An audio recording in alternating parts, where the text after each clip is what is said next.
You made it! Well done. You made it. You got his phone charger and back in time, beating the countdown. Well done. Oh no, I spent the last 10 seconds just flipping Steve off while the countdown was going on, just waiting for him to stare at his screen and see me just hating him. That's fine. I love the pre-show. Yeah, welcome, ladies and gentlemen. Welcome to today's version of Game Day Live with myself, Stang. Hi, and that's Oz. He also says hi, but he's currently having a drink. So we're coming towards the kind of the tail end for a lot of the teams now. It's there's not many games left in this crazy rock and roll up and down 2021 season, is there? Well, it depends on how you want to look at it, to be honest, because you've got to remember there's about 77 different games that have been rescheduled and are supposed to be replayed. So, for all we know, this could go on until Christmas. We're still playing 2021 season in 2023. Baffa said it'd be fine. Sorry, I let that slip out. I do apologise. But yeah, so welcome. In the B jar. In the B jar. Yes, I know. There's another quid. Hang on. I'm gonna keep tally of this because I keep missing. And you know what? I'm gonna have three freebies. Oz. There you go. There's one for me. Super. Yeah, so here we are. Welcome. We're going to take you through a lot of the game day stuff today, as we see it, either on Facebook or I'm pointing over here. You don't know what this is. This is another screen. Our Twitter, what we see, and we'll bring it all to you live through your phone, tablet, or laptop device. See that? Cater for everybody. So how's your week been, Oz? Eventful? Not bad, mate. Not bad. Yeah. So obviously I missed last week's stream. I was up in Durham celebrating my best friend's engagement. So it was good to get up there, and meant that I couldn't be on with Steve and if anybody else was on, because I think we all went MIA on him last week. You were down running around on a beach in Cornwall. I have only just hydrated and got over the sunburn. I thought it'd be a great idea. You know, we'd had a successful Saturday. It'd been a fabulous day. Everyone had a grand old time. I thought it'd be a great idea to stay in a club till 2:30 and then come out and set the beach up the next day at 8 o'clock in the morning for the first games at 9. Still a little bit tiddly. So when the final whistle went at 4 o'clock, it couldn't come quick enough. But we raised £1,000. So it's £1,000 for across all the charities, including... That's good. I need to. The Gridiron Hub charity. They got 250 quid of it. The RNLI lifting the lid. They all got a big chunk of change. Great to hear. So there you go. So that's where I was, and like I say, I'm just about recovering. Putting the body back together. I'm too old for this. Maybe like kind of. More than one screen are becoming mini Steve. Where are the post-it notes? The post-it notes are unavailable today. Today we are operating on a notepad. Try and keep them all together, otherwise they go everywhere. But yeah, so that's where I was, and in 3 weeks' time we've got the Schmider, which is going to be ridiculous. Then 4 weeks after that we've got the Slate. And, I was going to say you got the Slate just afterwards. Yeah, it's another month after, and then this one. Then we've got this, and this is the news that we can kind of announce is myself, Captain Oz over here, and Steve, who's not here but he's in the background. We're going to go to Dublin and represent the mighty Principality of Sealand. The Sealand Seahawks. There you go. Are going to go and play. Steve, you have to bring yourself on. If you're going to salute, we can see you saluted. But you're going to have to bring yourself on just to kind of... geez, you know, I'll do it for you. There he is. Yeah, so we're going to go and play them February the 19th. It should be a bit of a... should be a hoot. So, yeah, so... without further ado, shall we have a look at what we've got on today? Yeah, let's talk about some Britball. Let's see. Yeah, why not? I've just rattled through all my nonsense, so we'll do some. I'm pretty sure people would like to know what's happening in Britball. So. Yeah, and I was going to say hopefully Steve, zooms in a little bit. Otherwise, we might struggle. There we go. Do you want to read them out then, handsome man? Steve? No. So, can you make that bigger? Or can I make this bigger? Oh, there we go. What we're talking about now. A lot bigger. Yeah. So if we look at the Saltire division, there is only 4 teams, and they're all playing today. So we've got the Blackhawks versus the Stags, and we've got the Hunters versus the Kings. Now, if we take a look at historical games between them.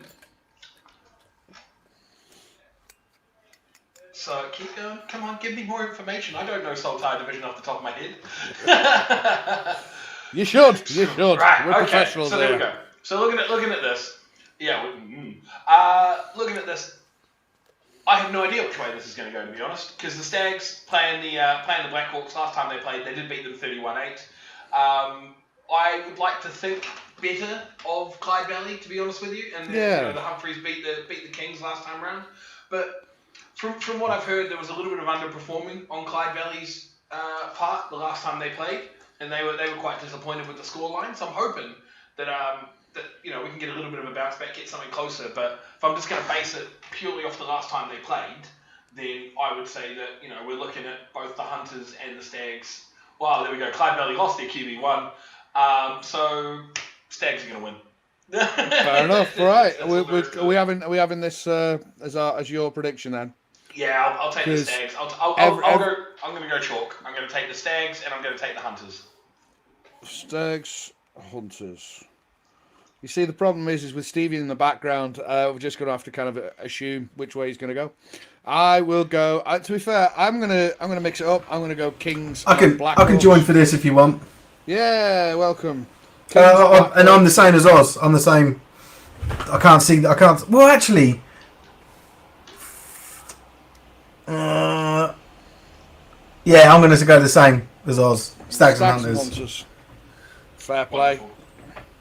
I've done it backwards, but we get the idea. So, what about you, Mikey? What are you going for? Kings and Blackhawks, just to be awkward. Oh! I don't know.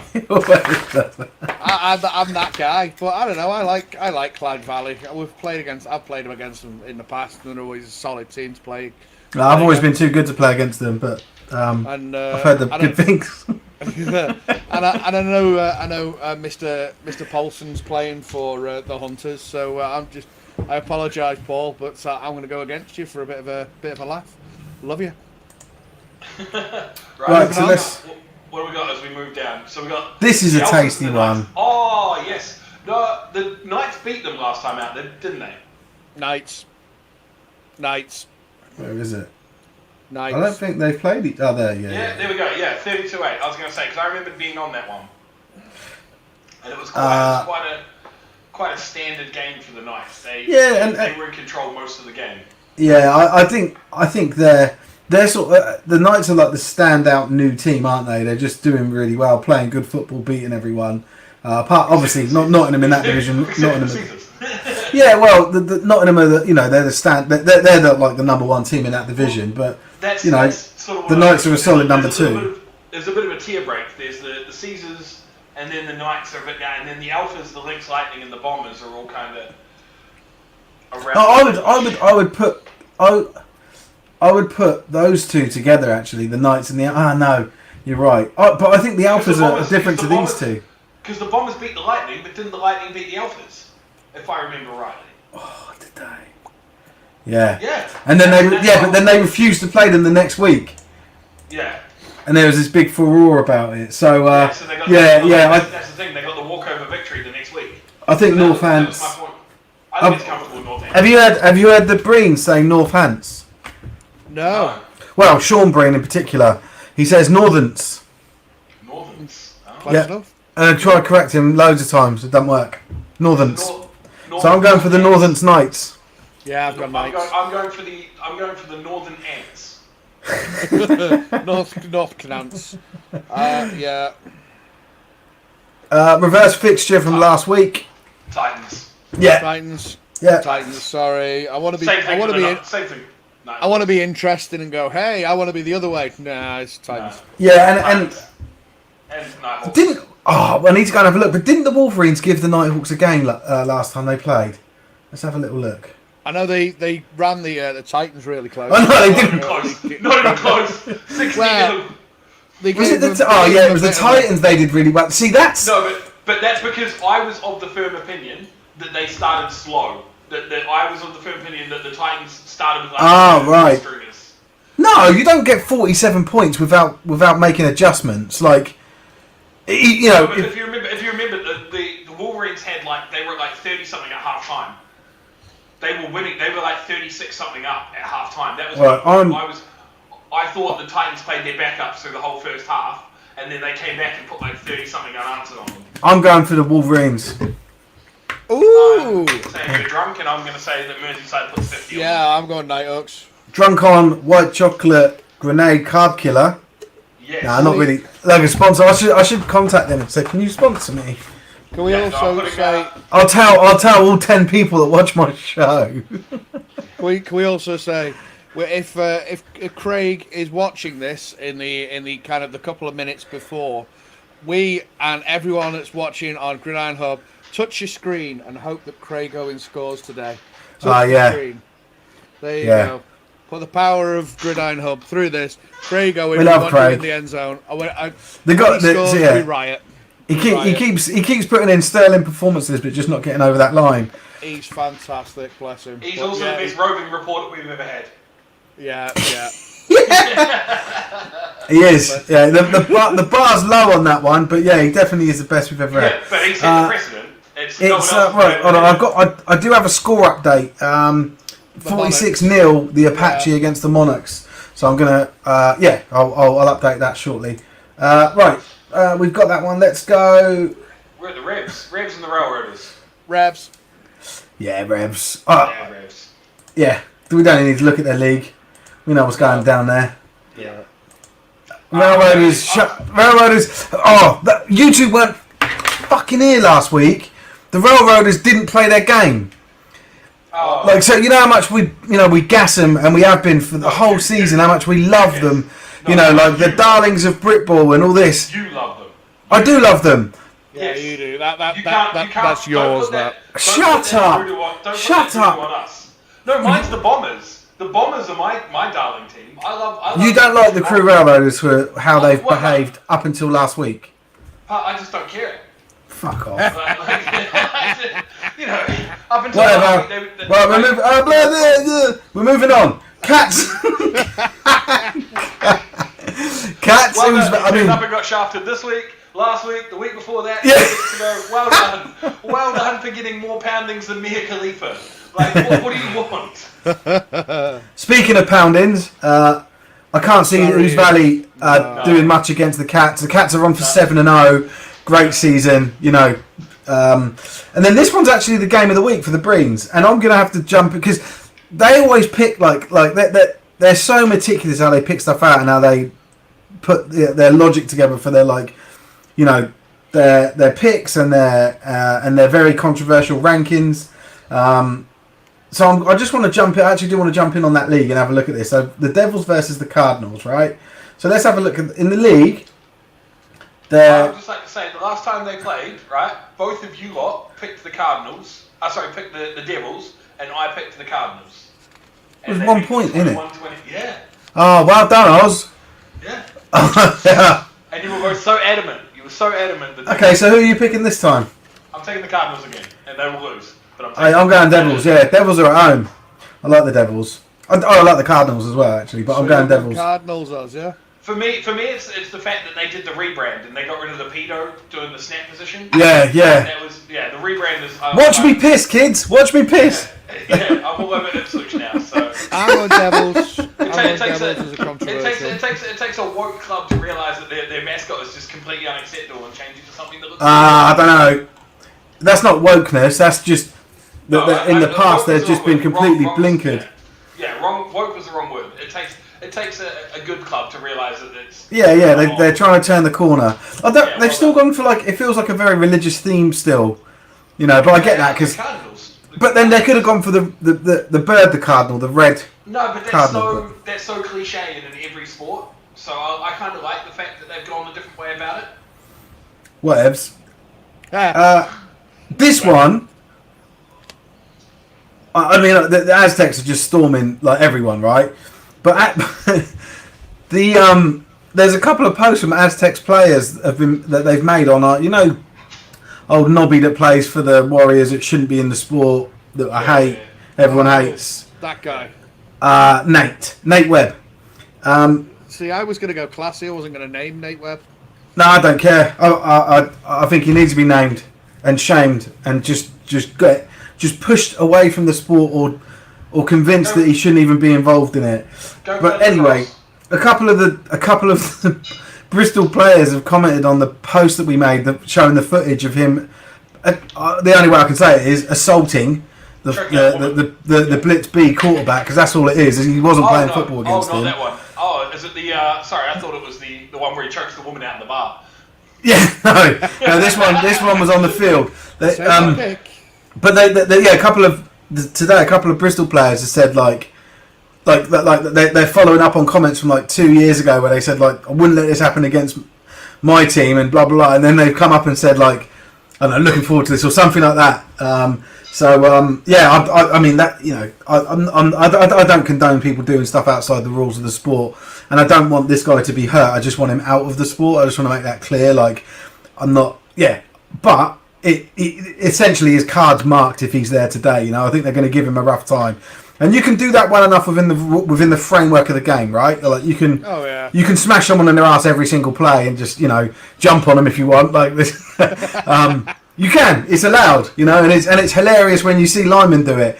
I got flagged once for doing it in open field, and I was like, well, a lineman is allowed to do it, and I'm not allowed to do it to a receiver. But I just belly flopped on him. It was brilliant.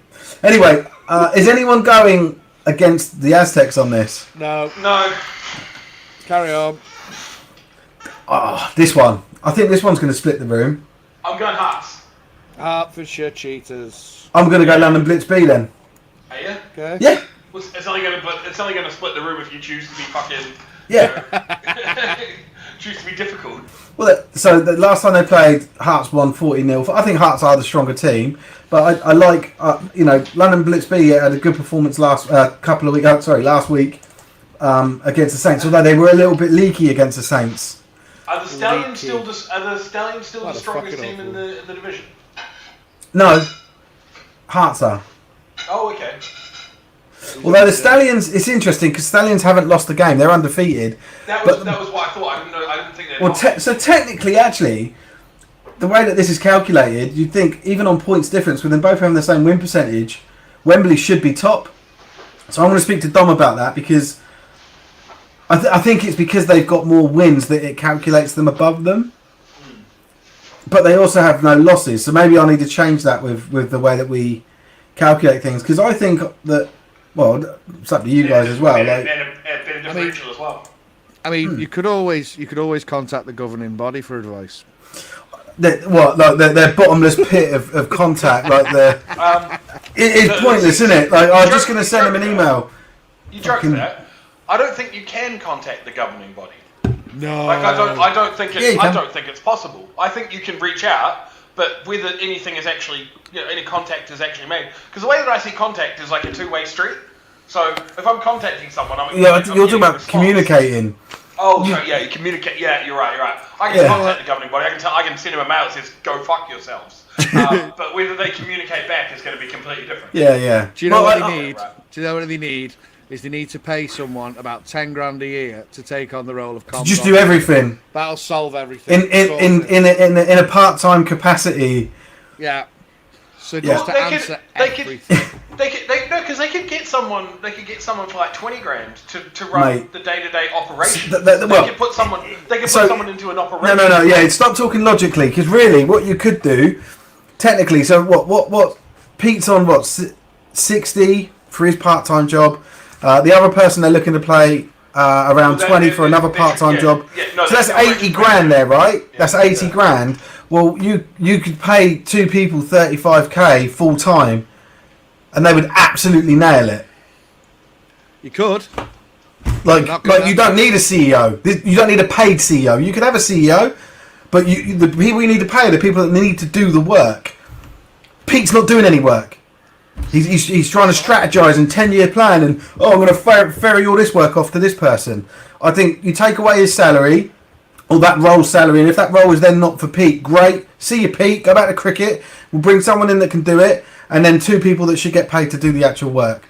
That is how we solve You know when Baffa. you wish you could suck words back into your mouth? I wish I could suck mine back into my mouth. So welcome to Steve's rant, right? Rant. Yeah, it's always my rant. We'll carry on. It's my show, dickheads. It's always my rant. That's what I want. Right, so let's move on. This one's foregone, so let's not talk about that one. I think the Apache could win that one by a few scores. Just to, I'm just 102. Okay, here's the question then: Do Cornwall get on the board? No. That's not the question then, is it? Because that's what I was going to go with. Not until I turn up, and then so it sounds like hoodies everywhere. It sounds more like here's the statement: Cornwall won't get on the board. Yeah. Unfortunately, right. The Wyverns versus the Raptors. I've got to go Wyverns for that. That'll be a blowout. Wyverns. This is good. This one for me should have been game of the week, right? And it's not because it's the Knights, but they split the series. This is the third game in the series, regular season. Knights playing at home.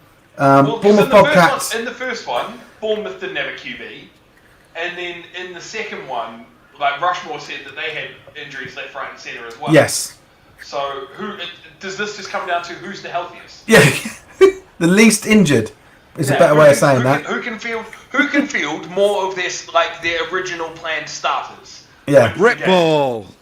Yeah. Yeah, but then we haven't factored in what time the NFL games kick off. So what's the first? It's 6 p.m. in it, so we need to find out how many supporters from those. I'm going at 5:35. I'm telling you now. Yeah. I don't think we'll be going that late today. I reckon we'll probably do 3.5 hours. I gotta fix my fantasy lineups. So anyway, who's winning this game? I'm going to Hickory, so I don't care. Fight me. I want the Bobcats. Okay. I'm gonna say the Bobcats. Mikey? I want the Bobcats. Knights. Yeah, I think the Knights will win it. Cool. And then, I can only see one winner here, right? I'm taking the Squadron. Squadron. Yeah. The Pumas? Yeah. Not the Pumas. No. How did these guys go last time? Have they played? Oh, mate. East Essex are killing that league. Let's have a look. I forgot South East Squadron was a thing. I'm not going to lie. Did they play before? I don't think they played before. They probably... Because a lot of the teams are only playing the South East Squadron once. Right. Because they're associate, aren't they? Yeah. It's got to be... Whatever. I won't even call it associate. Yeah. It's got to be East Essex. They're padding out the numbers so that that Baffa take more money. There's two. Yeah, it's got to be East Essex. But I'd like the Squadron to put up something. I'd like the Squadron to get on the board. Is what I would like. All right. I don't think they will. All right. Shall I talk? I will note it in this as Squadron on board, but we're agreed that they're just going to get a fist in. Yeah. So is this our Baffin news flash? Is it? Yeah, I just want to read this. I've not read this yet, so sorry. It may not be nothing. May not be anything, but it says a previous news flash reported that the London Blitz under-19 player Khalid Adisa was disqualified from their game on the 22nd of June. London Blitz appealed the disqualification and Mr. Adisa was permitted to continue to play pending the outcome of the appeal. The appeal committee have reviewed the submitted footage and have unanimously agreed that Mr. Adisa's actions to tackle the ball carrier did not go beyond a legal tackle. Did not go beyond why can't you just say it was fine? Did not go beyond a legal tackle, therefore do not believe Mr. Adisa's sanctions meet criteria for targeting. God, oh my God, why do they word things like that? They're trying to, just speak English. They're so out of touch, man. They can't even fucking write an update in plain English. There's 50 words there for just saying, yeah, we cleared it, it's good.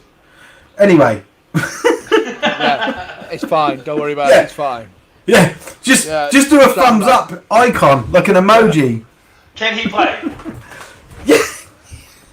We got it wrong. No, we didn't get it wrong. What we've said is the ball carrier did not go beyond making a legal tackle, therefore they do not believe that his sanctions meet the criteria for targeting. Just talk normally. Just say we've got that wrong after the appeal, and we're cool about it. They're like, why don't you just talk normally? Grant, what's your scoring settings? Are you full PPR, half PPR? I need to know. He's asking about fantasy advice. Don't talk. I don't care. Fucking. You're the most boring. You're the most boring like football fan. That I just like playing it. That's it. I just want to be on the field. Anything else? I don't like coaching. I don't like watching it. Oh, I like watching it if I'm there. I don't like watching it on telly. I don't care. I do not care. I prefer NFL over Britball because I don't like watching or like a suboptimal product. And that's all Britball is. I would rather watch a Britball game in person than an NFL game on TV. News before you carry on. Anyway, Chester are 6-0 up. Cool. I need to do all these updates. Winning. Oh, who are they playing? Manchester. Wow. No fan, definitely Grant. No fan. Manchester start slow. That's what they do. They've done it's probably because they don't field their first team to kick off with, right? Because they did it against Lancashire, they did it against Nottingham, as Grant will tell you. Like they did it against Northumberland. They start slow. Right, let's have a look at these. Caden Brown, number 77 for the Cornwall Monarchs. This is it. Monarchs. This is why they're not doing well today, because what happened was they lost Caden. With approximately 5 minutes remaining in the third quarter and with the Monarchs in their own end zone, after the play was over and whistled dead, number 77, Caden Brown, was still engaged with an opponent and clearly seemed to headbutt an opponent. Oh dear. There you go. So a headbutt. Oz, I don't know if you've got Hootsuite up. Devils 8, Cardinals 0. 2-point Pat good in the first quarter. Ooh, I just saw it. Cool. Oh dear. Cool. Sorry. I'll get all these updates in. Still believe. Phil Wright. Go on. That's all right. Phil Wright for the Staffordshire Surge, number 84, with 5 minutes and 21 seconds remaining in the third quarter after Leicester had scored a touchdown. Number 84, Phil Wright, charged into the back of a Leicester player and proceeded to confront another Leicester player whom he headbutted. I believe he saw red. Mr. Wright is due to serve his suspension in the next game he is registered to play in. This is either the next regular season game for the Staffordshire Surge or the first regular season game for Uni if he chooses to register for one of them. Yeah, it's good that they've started to add these caveats in because they too have no confidence in the rest of the season being played out as scheduled. But I also love the fact that they're like they're like registered game. Just book a fucking holiday. You're like, oh, I'm suspended. All right, cool. I'm just gonna go book a holiday. It's like you have to. I think you have to be there to serve the suspension, unless you're a coach and they are not allowed to be there. Yeah. Except by iPad, and then your team does really well. Right, moving on. We've got an under-19 Jackson Turnbull, number 24 for the Wembley Stallions, with 2 minutes and 56 seconds remaining in the second quarter. The player targeted it and forcibly made contact with his helmet against the helmet of a defenseless opponent. He misses the game today against the South East Legion. There's some games today at that level. Then we got one more. I'm only going to read out the stuff for the 12th. I'm not going to read out the next week's stuff. Tyler Corn, number 5 for the Ipswich Cardinals. See, that sounds like that sounds like an important player. Number 5, only single digits. That's why the Cardinals are down 8-0. Yeah, that is why they didn't have the corn out there. They're missing their corn. Up the corn. Up the corn. After being disqualified for 2 unsportsmanlike conduct fouls, Mr. Corn committed a further act of misconduct as he threw his helmet towards the officials. This is a second fixed penalty offence for Mr. Corn.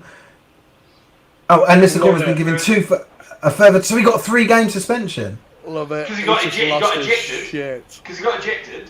And then he decides to biff his helmet, so they banned him for 2 more. But they've only mentioned 2 games on here. Surely that's 3 games that he's suspended for, because it says a further 2 games. Yeah, because he obviously got ejected. So the game, because when you get your second unsportsmanlike conduct, you're ejected from the game. Yeah, I know. Yeah. So and you automatically have to miss. If you get ejected, you have to miss the next game. You get suspended for the next game. Well, it does say previous weeks, so I would assume then that these 2 further games are this one and next one. Maybe he missed last week's game as well. as his potentially, yeah. That's a good shout. Weeks. Yeah, that's what they did with old Nate Dogg of his 3. They started to delete them off. Okay, cool. Bye.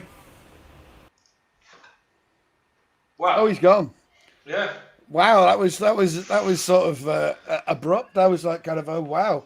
I put a little note in the private chat to say the Apache have scored another TD. Oh, 52-0. 52-0. Oh crikey, that's getting terrifying. Yeah, I don't really see that getting any better. You know what? I don't know what you do next year, Oz, but I feel we may need to turn up and help them out a little bit. I spend too much time in Cornwall as it is. Well, we can both spend even more. So yeah, ladies and gentlemen, we're currently trying to rapidly go through all of our little bits and pieces to find out what's going on. But like we say, Chester 6-0 up against Manchester. I know you say that they start slowly, but that is still a bit of a shocker. See, I don't know if it is anymore. Yeah, Steve's done a Britball and he's quit. And he will not be available for future fixtures because he'll just fold on them because he can't make the bus or something. I don't know if it is a shocker, to be honest with you, mate, because like maybe 2 weeks ago I would have thought, 3 weeks ago, yes, but we saw it happen against who was it they played as the cross game? It was the Caesars, wasn't it? They played Nottingham. Yeah. And Nottingham went up early in that one. We saw them play the Wolverines the second time round, and the Wolverines were up big, and me and you were sitting here like, what? Yep. Or it was I think it could have been me and Steve actually sitting here. I can't remember. It was me. I keep doing one. I do one, and then I'm gone, and then I do another, and then I'm gone. I'm on week, off week. Me and Steve look similar. Yeah, but then so they did the same against the Wolverines. They did the same against there was a third Northumberland, the Vikings. Vikings scored first when they played them as well in the cross division one. So I don't know whether it's because Manchester. One thing that we've been told in the comments historically is they are heavily rotating this season at the moment. Is what their players have said and what people associated with that club have said, that they are heavily rotating just because they. I'm assuming this is not word of mouth. This is my opinion. I'm assuming they're heavily rotating because they feel like they're easily the best team in the division and they don't need to risk all their best players, playing every single down. Yeah, it's a fair shout. And why would you? I mean, I hate to say this, but this season actually doesn't mean an awful lot. So you may as well get a lot of the people that don't get a lot of time in, get them some game experience. So for next year, when it does count, when you could be coming up against like Tamworth, they're ready, and then if one drops out, you can just go down the depth chart and go down the depth chart, and they're ready. They're not just brand new. Oh, Norwich Devils 14, Ipswich Cardinals 0. Told you, man. Tyler Corn. He's essential. The corn. We need the corn. Yes, we're the children of the corn. One thing I was really hoping. I'm a little bit sad that Manchester started slow because I would have loved for Manchester to come out and put 127 points on Chester. Well, yeah, I think there's an awful lot of people out there. I'm still bitter about that. Big time. And it's all right because someone came into my gym and was bragging and boasting about how they put 127 on a team. I'm not going to name names, but he knows he goes to Athlete Factory in Chester, and he needs to have a word with himself. Well done, you won 127-0. Do you want a cookie? But yeah, it's the whole way through. Oh, it's terrible. Ashley Piggott asking there, any score on the Railroaders? I don't think so. No updates yet, Ashley, but I do approve of your NFL team support right there. It's a great team to support. Where am I? This guy here. There he is. Yeah. Ray the murderer. God bless him. I know. Well, this thing kind of attempted. Sorry, he was just there. He just happened to pay a friend off to take the floor for him. There we go. Oh, there's a current update coming through. See, I've got two screens and a phone that we're getting updates from. But I mean, we've got to kind of. Do you want to mention the cancelled fixtures for today? Because why not? It's Baffa. Leeds Bobcats, Sheffield Giants. Leeds threw the towel in there. DC Presidents versus Northumberland Vikings. Lancs Wolverines 6, Merseyside Nighthawks 7. Crikey. And the update from my roving reporter, Mr. Johnny Weeks, is Titans turnover after 4th down on their first drive. So their offense is spluttering. What a great word. Yorkshire Rams, Nottingham Raiders, not happening. And East Kent Mavs and the Thunderbolts. Thunderbolts threw the towel in there. So the Thunder's gone. Now the Bolts are throwing the hand in there. Behave Us, RN or 4L. I don't know what the last part means. I know that it means Royal Navy for life. Right. I don't know. I'm just making that up. Absolutely making that up. I've no idea. I have no idea. Like, Darren, if could I was gonna say, you know Darren a lot better than I do. Like, I don't know what RN4L means, but I'm not sure if I support it or I'm against it. I'm being thoroughly on the fence with that one, just in case. So we'll scroll up, scroll down, magic. It could have been possibly to do with my dislike of how Chester operated. We don't know. But we've got an update from the Wyverns Jurassic Coast game. Raider Nation for life. Oh, that's why I don't know. Raider Nation. Right. Yeah. Ravens are playing the Raiders at home in Las Vegas tonight. So. Oh. It's all right. We've got no running backs and we've got no wide receivers, and we'll still beat you. So have fun with that. Throwdown, pow.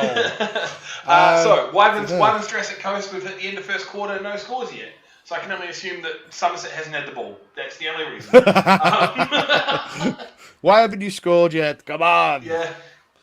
But yeah, there's nothing else coming down. I wouldn't go that far actually, but I do like your bravery. Crikey, blimey. Is this turned into an NFL? It's become an NFL stream. Yep. It's all right.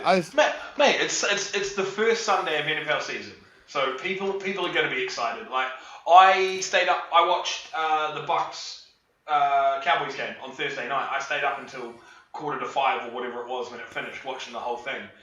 Didn't kick off until like 1:20. So full time. Is that full time? Is it, Steve? So we just had a very quick flash up there. Put that back there. Bristol Apache full time. Cornwall Monarchs. So no. The question of does Cornwall get on the scoreboard? The answer is no. No, they do not. No, they do not, unfortunately. But like I say, Mike Island's mercenary services are available for no fee whatsoever. I just fancy a jolly.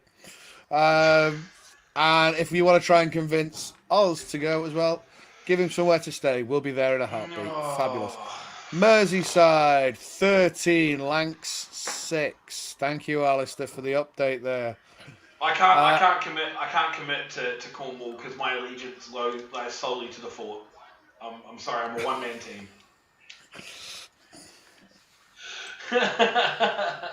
There it is. I can't wait for the uniforms to come in. They're going to look absolutely fabulous. Ridge has done a cracking job with them. I love the little story time he did with them. That was fantastic. Princess Joan. So we're looking at this here, right? So Merseyside have now taken the lead. So when we last saw it was 6-7 Wolverines, yeah. Merseyside. So Merseyside has started to, and I appreciate this update here from Alistair actually, because I believe that's a Wolverines uniform, isn't it? That bright yellow, yes, or greeny yellow. That's their. I want to say their away kit. It's like their neon yellow thing. I like it. I get kind of like a Seattle Seahawks color rush or Oregon Ducks feel from it. Like, I don't know if you've seen the duck. Like, am I allowed to be controversial? And again, there are a lot of people on Lancs Wolverines that I absolutely adore and think it's fabulous. It looks like they've got their black shirts and then just put a yellow training bib over the top. It looks like a training bib, and you're like, oh guys, you were so close. But I love the Wolverines. I've got a lot of time for them. So the Oregon Ducks have got a partnership with Nike in American college football. and they get pretty much a new uniform every single week. Like they get a new uniform made for them every single week, and they look incredible. And I feel like this is Britball's attempt at it, and I don't feel like it's too horrendous. I'm okay with it. If they'd have kept the sleeves instead of doing the black, if they'd have just followed that colour down and then put the logo over the top of it, cool. Right. Would have looked fabulous. But to leave the sleeves black, it just looks like a training bib. But that's just my personal opinion, and it counts for nothing. Yeah, that's all we are. People need to remember we are just an opinion show. That's all we are. There's no facts here. That's it. I am, in fact, older than dirt, as we found out in the past. I am dust. So we'll try and see if there's anything else coming from around the league. But yeah, I want to know. Wyverns have taken the lead. Fumble recovery for a touchdown by the Wyverns defense. 2-point conversion is no good. Wyverns take the lead 6-0. There we go. So there we go. We did say that the only reason that Somerset hadn't got on the board is they hadn't had the ball. So they created a turnover and got the ball. What have you been told? What have you been told? Nothing. It's a photograph that I've been sent. I believe this is Chester Rose Football. I want to say it's their Insta. And I'm going to try. It's on their Insta, thanks. I don't want to say who it's from, just in case he wants to remain nameless. But someone's put it on a boil wash. I don't think you can see. It's all pink. All the colour has faded and it's gone pink. Oh, into the white. Yeah, that's. I don't know if Steve, if I send you this, if you can share it, because that is absolutely fabulous. See, back when I played for the Romans, we had a set. It's over there. It's hanging up. It was a red EP shirt with white numbers. And on our first wash of it, the numbers went all pink, so we had to take them. And of course, Joe Black, being a good egg, changed them straight away, and they were fine. But you can see, ladies and gentlemen, that is in fact. Let's see if we can zoom in. That is a pink set of clothing. I can't zoom in. That's all right. But he's not the only pink. There's a few of them. Yeah, you'll have to use your imagination there. Oh, crikey, oh, blimey. But yes, anyway. Do we need to be sharing tips about how to get grass stains out of white uniforms that have red attached to them in a cold wash? Is that what we need to be? I think this is going to have to change into a. Do we need to do kit cleaning with Stan? And home economic. You scrub it, you put it away. Cold wash first. Guys, I'm going to jump in here because we've got our guest has joined us. I'm just going to bring him in. Mikey, are you right to drop off and do the scores and all that, yeah? I'll do the scores for you, no worries. Oh, mate. Thank you. Cool. So, we can't have four. We need a producer. Yeah, exactly. It just all falls to pieces. But, so we did do a post about this yesterday, and it was all quite late, so we didn't know about it until yesterday, I think. But Coach Jason Scott, who is the head coach of 3 very successful different programs, so the Tamworth Phoenix, University of Nottingham, and the GB Lions men's, is going to come on and talk to us. We're going to have a little chat about some football stuff in general, probably the season and everything, but the main sort of motive for coming on was to talk about an announcement that GB are making or have made. I'll stop rambling. I'll just bring him on. We've got Britball's version of Urban Meyer. Yeah. That far. Hey, Coach, how you doing? More integrity than Urban. I don't know anyone who's murdered anyone allegedly. Yeah. Well, so we can't accuse you of a little bit of nepotism in your hiring. No. I mean, you, maybe a little bit, but you hire what you. Yeah. Well. I suppose, Coach, probably best to start with the whole GB thing, and so I know from a post you did on Instagram that and I assume that's what this is about, because I didn't dig any deeper on anything, because I wanted to get my natural reaction to stuff live on stream, but I do know that this was with regards to some tryouts and that's all I know. So I just over to you really for the. Yeah, no, first of all, I appreciate the introduction, Steve. Saying that with 3 successful teams. GB have never played any games in them yet, so I'd like to think we're successful. Well, they've got a history of success. You know. No, see, that's what I want to counter. That's where I want to counter, because what are we classifying as success for GB? Well, they beat. Didn't they beat France, Russia? They've won a lot of their. Huh? Have you won a competition? I've not won anything. Yes. No, coach hasn't done. Not you. Has GB? Yeah, I'm pretty sure we won. I don't know. I'm pretty sure GB won the. There was a. Oh no, they didn't. The Austrians won it. Yeah. There was like a 4-team competition the last time they entered one. My curiosity is how are we sort of rating, and this is aimed at you, Jason, because as you mentioned they haven't played a game under you. Yeah. This is more based at GB itself, the national. It's me supporting my national team. That's what it is. See, that's what I'm talking about. Are we talking about you should have seen them play. Scotland at the Euros. Are we talking about Scotland at the Euros because they didn't lose in their pool, so they're no. They were like, mate. You should have Josh Amos, mate, was unbelievable, particularly on special teams, mate. Watch. He was unreal. Even the other team. I've first-hand experience. I know you played. I know. Yeah, we played. I know we played against him, didn't we? When he was at the Thrashing, mate. The fastest thing I've ever seen. I fucking hated playing against him. But yeah, he was unbelievable, and there was the highlight reels just in general. Like there were some big hits. There were some really good plays from defense. D-line was really strong for the whole tournament. Mate, they were good. They were really good. So I think they beat New Zealand hands down. Yeah, definitely. I don't know if I think it'd be a little bit closer with Australia because last. No, we'll beat them too. They're all the same to us. Australia. It's the same flag, isn't it? You guys didn't even compete. Anyway, let's let Coach Jason talk. Yeah, let's Jason speak. I'm sorry, Coach. I'll let you guys decide what success is. At the moment, success for me is just getting the program up and running and in a position to be able to compete. Now, I've been in post now since March last year, so a year and a half. But because of everything that's happened with COVID and everything, we've not really had a chance to move things forward.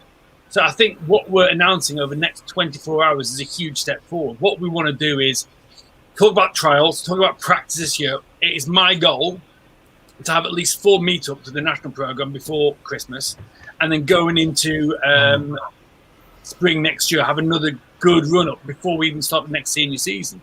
We're all about aiming towards playing this international competition at the highest level. We're in a group at the moment. Now, this is all likely to change because of the internationals that should have happened this autumn. But we're due to play Serbia, Austria, and Denmark. That's our group. Okay. We decided back in January, February that because travel arrangements and travel bans, everything was up in the air. We couldn't consciously, without even playing any senior football, put a team together. So we withdrew, and then as you'll see from a lot of the internationals that are happening, there's a farcical incident with France and Italy, where France had travelled to Italy, and then that quarterfinals in the A pool never happened because of COVID. So we're moving towards Austria, I think, hammered Serbia, and we're due to play Denmark. So we were due to play the winner of Serbia, Austria. So that was the way it would have worked. Now we're aiming for next autumn. So everything we're doing is aiming towards internationals next November, December kind of time. Whether that's going to be international friendlies, whether that's going to be part of the EFAF tournament, we don't know yet. All we need to do now is start getting things going and start getting a little bit of excitement going with the national program. I think we've got loads of talent, looking not just domestically, but you look at the people who are doing things in North America, the people who are doing things in Europe. You look at the top stat leaders of some of the international leagues, and there's Brits all over there. I think we've got legitimate opportunities for some of the best athletes in the UK to come and represent their national team and shake it up. And I think the question is, what is success? Is it beating Germany? Is it beating Austria? Is it beating France? Is it beating those blue bloods? Well, absolutely. I think we need to get back to topping Pool A, which is currently made up of a couple of Scandinavian teams. I think it's Finland, I think it's Sweden, France, and Italy. That's Pool A as I stand at the moment. We're Pool B. I think we've absolutely got the coaching ability and the playing ability to start mixing up. what I want to do is make sure we're getting the best players involved with the program nice and early. So the plan is this. We currently have around, from last year's squad or the squad from 2 years ago, from that 75-man roster, we've currently got around 45 remaining who haven't retired, who want to stay involved, who haven't kind of got lost interest with this, that, and the other. I want to create a 100-man practice squad, a super roster, if you will. Okay? So the rules require a 75-man roster to be declared and then a 45-man game day roster. Yeah. My point being is if we've got this 100-man roster, if something happens to players or they get called away or this, that, and the other, you've got 100 players who know the playbook, who know the philosophy, who know what we're doing, and we can bring people through. Not just the people who are in the prime of their career, but also those 19, 20, 21-year-olds who are going to be in Pool A, hopefully when we get promoted in 3, 4, 5 years' time. So that's what we want to work towards. So we're announcing at 7 o'clock tonight details for a trial day. I will say it's at the University of Nottingham, and we're looking to bring in around 100 people, maybe 110, to add to that current squad we've got. So we'll end up going into the new year with a 100-man practice squad roster, and to move forward and find out who the best players are, who the best team is, what the chemistry's like, and to start moving forward in the way that we want to do things. And we want to do things right. We want to do things efficiently and effectively. And the reason I dropped you a message, Steve, is I want this to be the most transparent, open, accessible national program there's ever been. Now, I want to speak to you guys and speak to the Britballing guys and speak to the X's and O's and speak to Tim at Full 10 Yards and say, look, we're out here. We're looking for players. We want people to be involved. So there's going to be a process, like I said, starting at 7 o'clock tonight, where players can self-declare for GB. If you want to be part of GB, if you two want to be part of GB, although I'm not sure you qualify, it depends what club passport you've got. Oh, I got a passport. I got the passport. Don't you worry. That's the only reason I've been able to harass Steve for the past 6 years. So if you want to declare, that's awesome. There's an opportunity to give me highlights. I need to know who your current head coach is so I can speak to them and get their opinions. And then from that, hopefully we get 200 plus names. We'll narrow it down to 100. They'll be invited to the University of Nottingham for a trial day. And then moving forward, we've got 2 practices lined up in November, a 3rd one in December to start building this team. Will all of that be in Nottingham just because of your, it's easier for you to arrange, it's central? Is that what you're thinking of trying to do, is like these 4th sessions leading up to Christmas, ideally you want them all in the same location? Absolutely. I think for me, I'm familiar with Nottingham. I know the facilities. Yeah. We can use the University of Nottingham practice stuff. So all that stuff, we've got first-rate video software that we can use and use for analysis, and it's central. It's it's a British program. It's not just a English program or Welsh, but it's for everyone. So I think we worked out 4 hours from Edinburgh. It's like 2.5 hours from Bristol. It's like 3 hours from South London. It's like 3 hours 15 from like Southampton. Yeah. So it is quite central. It's accessible by rail, by plane, by road. Yeah. And it just makes sense to me that we've got a great facility at University of Nottingham and we can use it and hopefully build this team from there. Outside of travel costs that it would cost someone to get to Nottingham, are there any costs involved with this aside? Yeah, we're still trying to figure that out. Although I'll be able to organise and book fields, there is still some extra booking. So we're going to try and keep it as low as possible. What we're very keen to do from next year is we're talking about get to the venue. So if you can get to the venue, everything's going to be free. That's a little bit along the way at the moment. Yeah. There is going to be a little bit of outlay. It shouldn't be much. We're talking £10, £15. Right. Looking at what other programs charge, I think the women's charge £10. I think men's flag charge £15. I think under 19s charge £10. It's going to be something like that, and that will be for facility hire, not just for the venue, but for change room and for meeting rooms. Because the coach is going to be locked away after this trial for 3 hours, trying to figure out how we narrow things down. So I'm able to get all the equipment for free, but in terms of the field, it's an external booking. I don't have that much power just yet. So there's going to be a small. So, well, one thing is funny because I was thinking about obviously this conversation, last day or so, and one thing that popped up into my head was about your the pull that you've got, or that GB have got, into getting some of these European players over, like you say, like there's some that are having a huge impact in the GFL and the Austrian leagues and Danish, and what clout have we got to go and say to them? I mean, when I say we, I'm acting like I'm from the GB squad for some reason. But like, I just mean us as a country. Like, can you say, oh, I'd like this wide receiver to come over and try out, or whatever the process is, and could the club say, no, he's a semi-professional, he's not coming? Like, how does that work? That dynamic? Yeah. So you think about larger sports. The national body will generally have the say on what the club can do, unless the club won't release them for paying insurance, things like that. Now, what I gather is we're out of the European season. So the German league's finished, the Scandinavian leagues will be finished. I think Spain might be going on whilst we're doing these things. So there'll be no people in contract, apart from the guys who are currently in CFL and NFL teams. Yeah, I was going to say, what about FA? Yeah. And actually, this guy, David, David is Indian. My guy, Ao, at Winnipeg. Yeah. So Christian Wade as well. He'll be great. I know that's a little less likely, but there must be a bit of play in politics at some point. But like, how does that work? Like, do clubs get in the way? Do you have to negotiate with them? Like, is it different between different countries? Like, how does that all play out? Into that yet. Now, I'd like to, in terms of the pull, if the players want to play, they'll find a way to make them play. Already we've got a few guys in Europe who are established internationals. Hopefully Glenn comes back. James Slack, who's over in Germany, he'll come back. I know Lewis Thomas, who's currently at Potsdam. Theo Elliott, currently at Potsdam. There's a few at Potsdam, isn't there? Yeah. So those guys, I really like Sam Huxtable. He played for me at Tamworth. Yeah, he's class. He's doing really well. Where is he? Is he at the Comets? Yeah, he's at Allegau, Yeah. So all those guys, if you want to play, I want them to play. If they don't want to play, then you know what? We've got loads of domestic guys who are really talented, And the great thing about me coaching at Tamworth and at Nottingham, I see some of the best talent every weekend. Yeah. And players raise their game to play. I was just about to say that everyone wants your scalp, don't they? You'll see the better performances from people as well.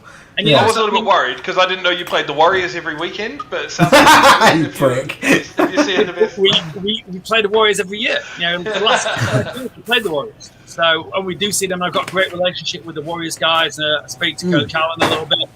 And I know those guys have got a huge amount of respect for them. So hopefully the Warriors will get on board, and they seem like they're enthusiastic about what they're doing with the national program. I'm working with a lot of the guys from the NFL Academy because I'm recruiting them for the University of Nottingham. Yeah.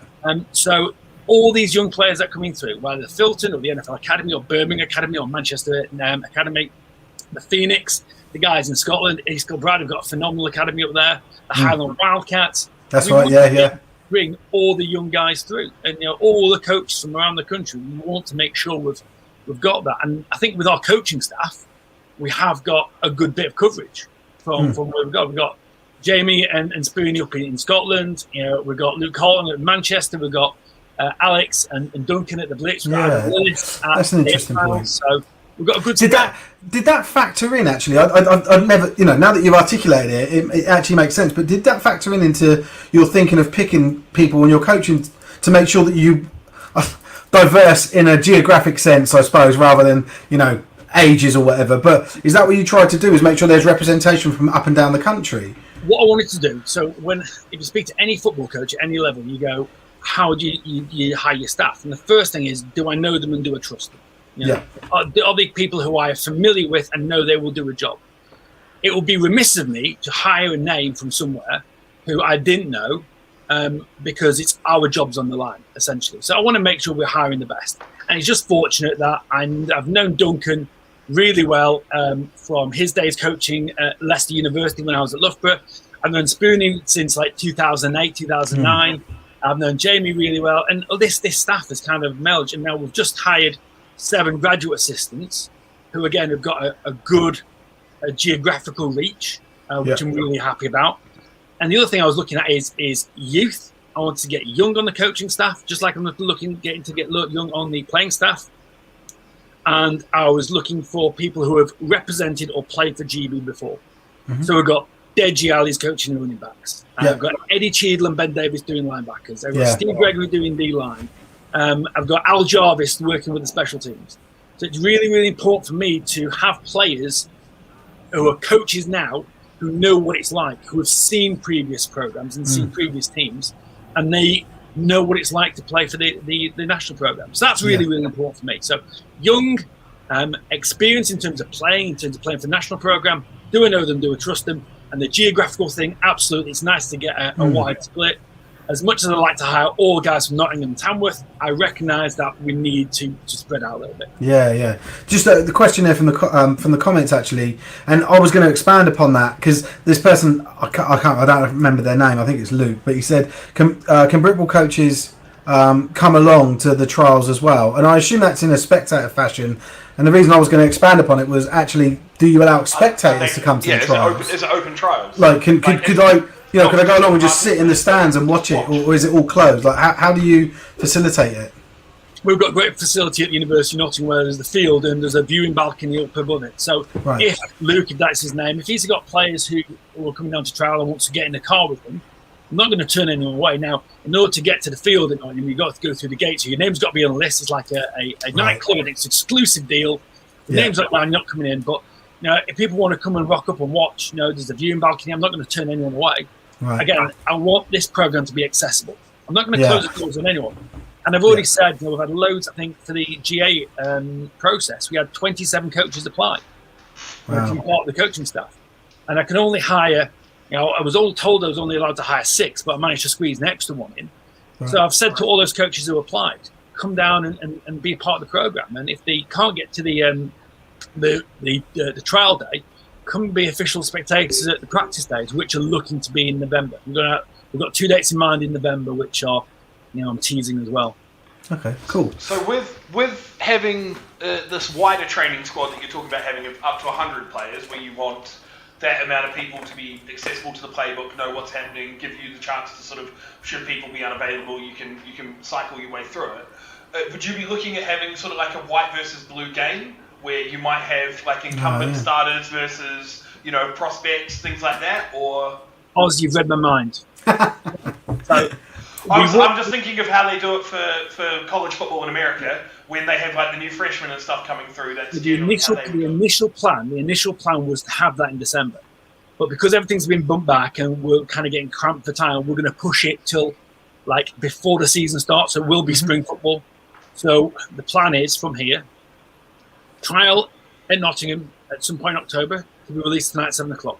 2 practices in Nottingham in November, and then a third one in December. Again, that's more likely to be Nottingham, depending on how we feel that the facility is treating us and how well it fits in terms of travel. In the new year, I want to be having regional camps. Now, that's not going to be for all 100 people. So I want to do a regional camp in Scotland for people who are based in Scotland, based in the north of the country. I want to do one in London for people based in the south. And then one in Midlands for, like, again, a Midlands-based one. So I'll be able to kind of see what sort of team dynamics like. So the advantage of having this 100-man roster is, right, let's get all the northern guys, and we're still going to get 65, 70 guys there. All the Midlands, and I'd like them all to attend at least 2. The people in the north will probably attend the Midland one. People in South Wales will attend the Midland one. Yeah. So we're going to balance that up. Then we're looking April time, blue-white scrimmage, probably at New River. That's the plan. Oh, wow. And so I've got a couple of questions just on, I suppose, your program at large, and really your own personal goals as a coach. So the first one is about your program at large. Obviously, you've got this like 100-man roster idea that you've already shared a couple of ideas with the game that Oz just asked about. I imagine you've got some other longer term things that you want to try and stand up. How long do you think it's going to take to get the GBRI program? And I don't mean the results. I just mean like the structure of it set up to what your vision is of it in your head. Like how long have you given yourself for that? Yeah, it's tough because you don't know until you've got bodies on the ground. Until I see the players and see how we're developing. With anything, you look at 3 to 5 years. When James Hossack took over the Phoenix, and we had a 5-year plan, and we won a national programme within 3 years. Yeah. Won a national title in 3 years. So similar sort of deal with Nottingham. We wanted to get promoted again within 3 or 4 years. We wanted to win a national title. So 3 years really you want to see some movement, and within 5 years you really want to be affecting positive change. And it's not just winning games; it is having people look upon the national programme as the pinnacle of the sport in the UK. It's having young people wanting to play for the national programme. Talking about Nottingham and my point of view from there, I want to make British universities aspirational again. Lots of people want to go to the States and want to get scholarships and this, that, and the other and play in the States. Ultimately, you look at the programmes in the Bucks Premier League. You look at Stirling, you look at what we're doing at Nottingham, you look at Birmingham. Hertfordshire. Hertfordshire. Well, they're really good. There's not a lot of difference, really, apart from a stand and some spectators in the quality of football. We're going up against scholarship-level athletes at University of Durham. Durham, I think, have got a handful of Americans. They might even have a corner who's got experience in the SEC. UWE have got a bunch of Americans. So you're playing against a really good quality of football. I think you've got really good coaching in university football because all the guys who play senior league coach in the winter. So you've got this really good program going, this really good feeling about university football. And that's what I want to do for the GB program. I want people on the outside going, look, we've got great facilities, we've got great coaching. It's a springboard for people to do some really good things. They're beating international opponents away from home. I want to be involved in that. And that's the pull factor. I don't want to be pushing people in because if you have to push people in and persuade people, well, maybe they're not the right people in the first place. Yeah. Because that's something that's always stood out to me as an outsider looking in when I first sort of came here and joined it, is GB was an afterthought to people. Like it was, if I was speaking to people that were that I knew that were really good at the sport, their aspirations were, I want to go play in Europe is what I really want to do. And it's like where I come from in the sports that I played growing up, your final goal was national. Like that was what you wanted. Like it was. You wanted to play, like if you played rugby, you wanted to play for the All Blacks. If you played rugby league, then you wanted to play for the Kiwis. Even the Aussies back home, you always wanted to play for the national team. That was your goal. But over here, it was like even with football, people didn't care. They were like, if someone said they played GB, all that was an indicator that you weren't good enough to play overseas because you were still stuck back here playing GB. That was how people looked at it. And or that you had the money to pay for it, or your parents had the money to pay for it. Like I can remember when I first joined the sport in the UK in 2006. That was very much like they were like, it cost you like £600 a game, and it's usually just for the rich kids. And I know it's not the case now, but those are some of the perceptions it's had in the past. So I can understand sort of it's definitely, like I said, it's definitely changing and moving towards it. But I love that idea of making it like you say.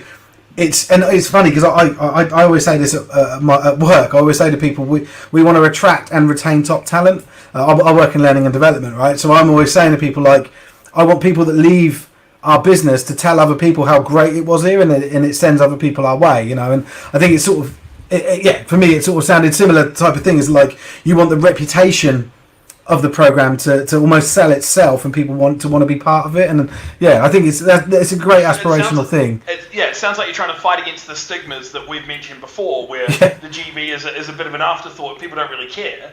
And it's now becoming a sort of a thing of pride, where if you hear that someone's played for GB or is it's like, plays for GB, you're like, oh shit, okay, great. Which is it kind of puts a little bit of hopefully a bit of respect back on the football in comparison to where we sit against the other sports in the country.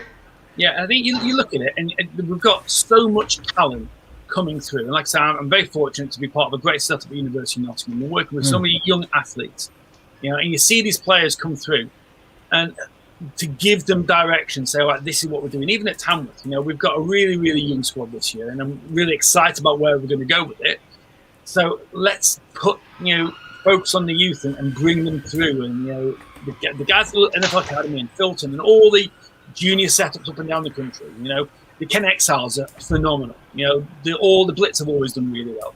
So let's get these guys in a position where they want to wear the badge, and by me being accessible and doing things like this, look, we're open, we're accessible. It's an open trial. You can get to Nottingham on the when we do it in October. Nearly said the date then. You can get to Nottingham there. It's going to be a nominal fee, but do it. You've got no one else to blame but yourself. Yeah. So essentially, the only thing that needs is you just need to be a UK resident, and maybe the 10 quid, 15 quid, or whatever it is, whatever the fee is. UK resident, 10, 15 quid. Don't be a dickhead. Okay, he's out. That's him out. Coach. I've got one of the three. 2 out of 3 ain't bad. Yeah. No, I've only got one. I've got the passport. I'm broke. And that's definitely a dickhead, so I'm sorry. Honestly, and we want people. We want to attract people to the sport. We don't want to push people away from the sport. Yeah. We want to give them that. This is the pinnacle of the sport in the UK. And we do want to be able to get to a stage where you won't have to pay to be part of it. We want that to be a legitimate goal of ours. That get to the venue, everything's free. So the camps, get to the venue, and everything's paid for. Yeah. Even for international games, you have to pay for your own flight, but when you get there, the hotel and everything's taken care of. You're there. Yeah. So all those sort of things, it's step by step. It's drop. We will get there, and I'm so fortunate to have an awesome coaching staff who are really enthusiastic. I think Spoonie, what he does in Scotland, and all he's done for youth football in Scotland, and he's a great coach and he's a great motivator. Duncan, I respect him as much as I respect any other coach in the country. We've kind of grown up together. We were young coaches in the Midlands, in the old Midlands Athletic Conference at university together. And Jamie, I've coached against him. When he was a player and a coach, I rate him as an individual. I rate him as an offensive mind. And you look at the staff up and down. I think on our staff, we might have maybe 10, 12 head coaches and coordinators. It's phenomenal. My only regret is Dan Smith's not with us anymore. Because Dan was a huge part of what we did at Tamworth, and I was really excited for him to be part of the GB program. He used to wear a cap to practice, saying, "Make Great Britain offense great again." So, and I would love to have been it.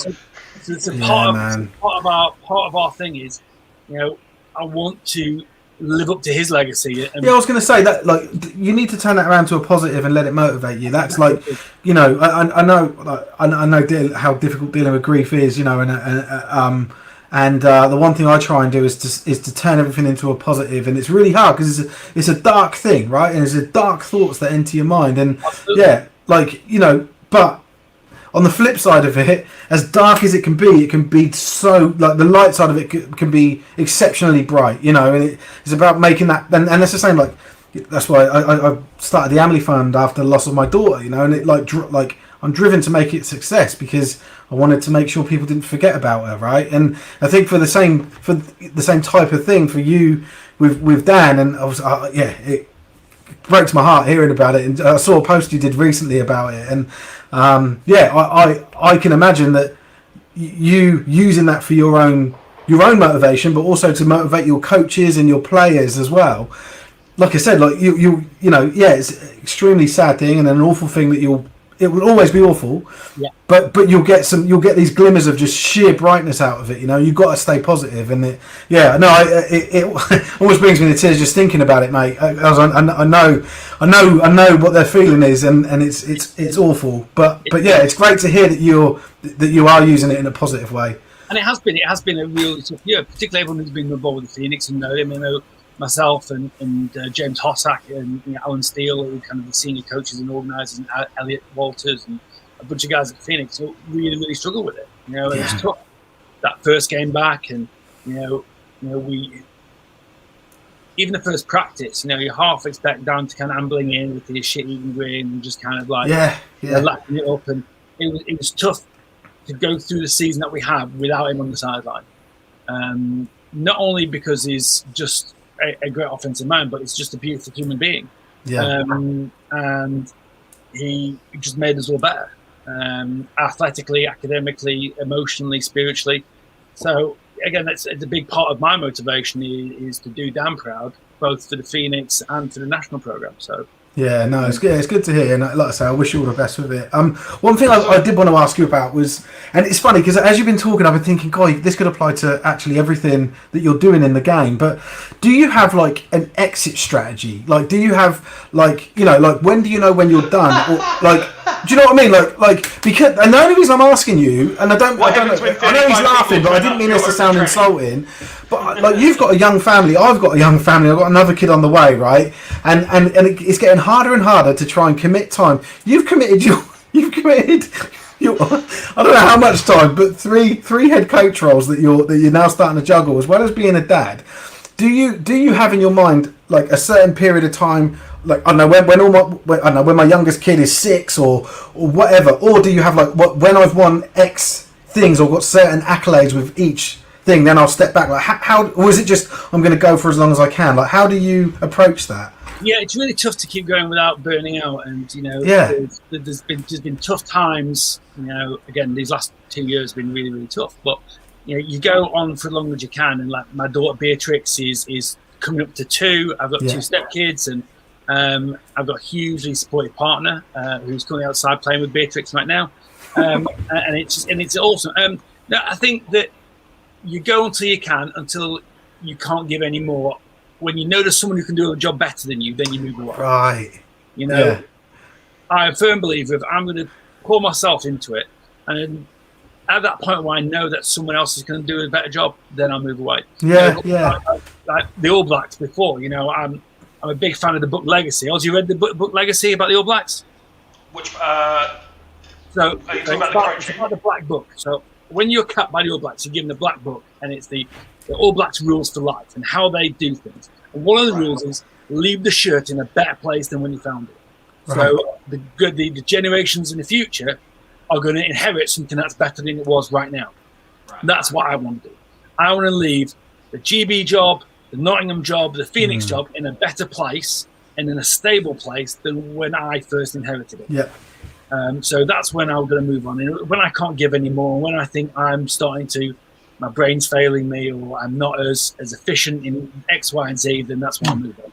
So if we were to sit down with you in exactly 12 months from now, right? What is the best case scenario for what's happened in the 12 months that have just happened for you in this program? What is like in 12 months? Yeah. Well, I'll have won the lottery and I'll have moved away and screwed. I said for the program. I said for the program, not for you personally. I couldn't give a shit how much money you spend on scratchies, Jason. What are you doing for? So for the program, look, I want to have a really good 100-man squad. I want to have brought in a number of under 20 players into the senior squad, into that senior 100. I want to have played at least 2 games and won at least one of them. And have grown and developed. I think that's a positive step forward. Just to step foot on the field is a huge thing. To be able to play a game after everything that we've been through would be a huge step. And to win a game, we don't want to just play minnows. We want to play the best team. So whether it's France or Italy or Scandinavian teams, we want to be playing the best. Austria, we want to be playing the best. I'd love to win both games. I think we've got the athletes. I think we've got the coaching ability. I think we've got the infrastructure. And we just need to put it all in place. We've got this potential here. This really talented group of things that if it all works together, a fire needs 3 things to go. It needs oxygen, it needs fuel, it needs energy. We've got those 3 things. Can we combine it to create fire?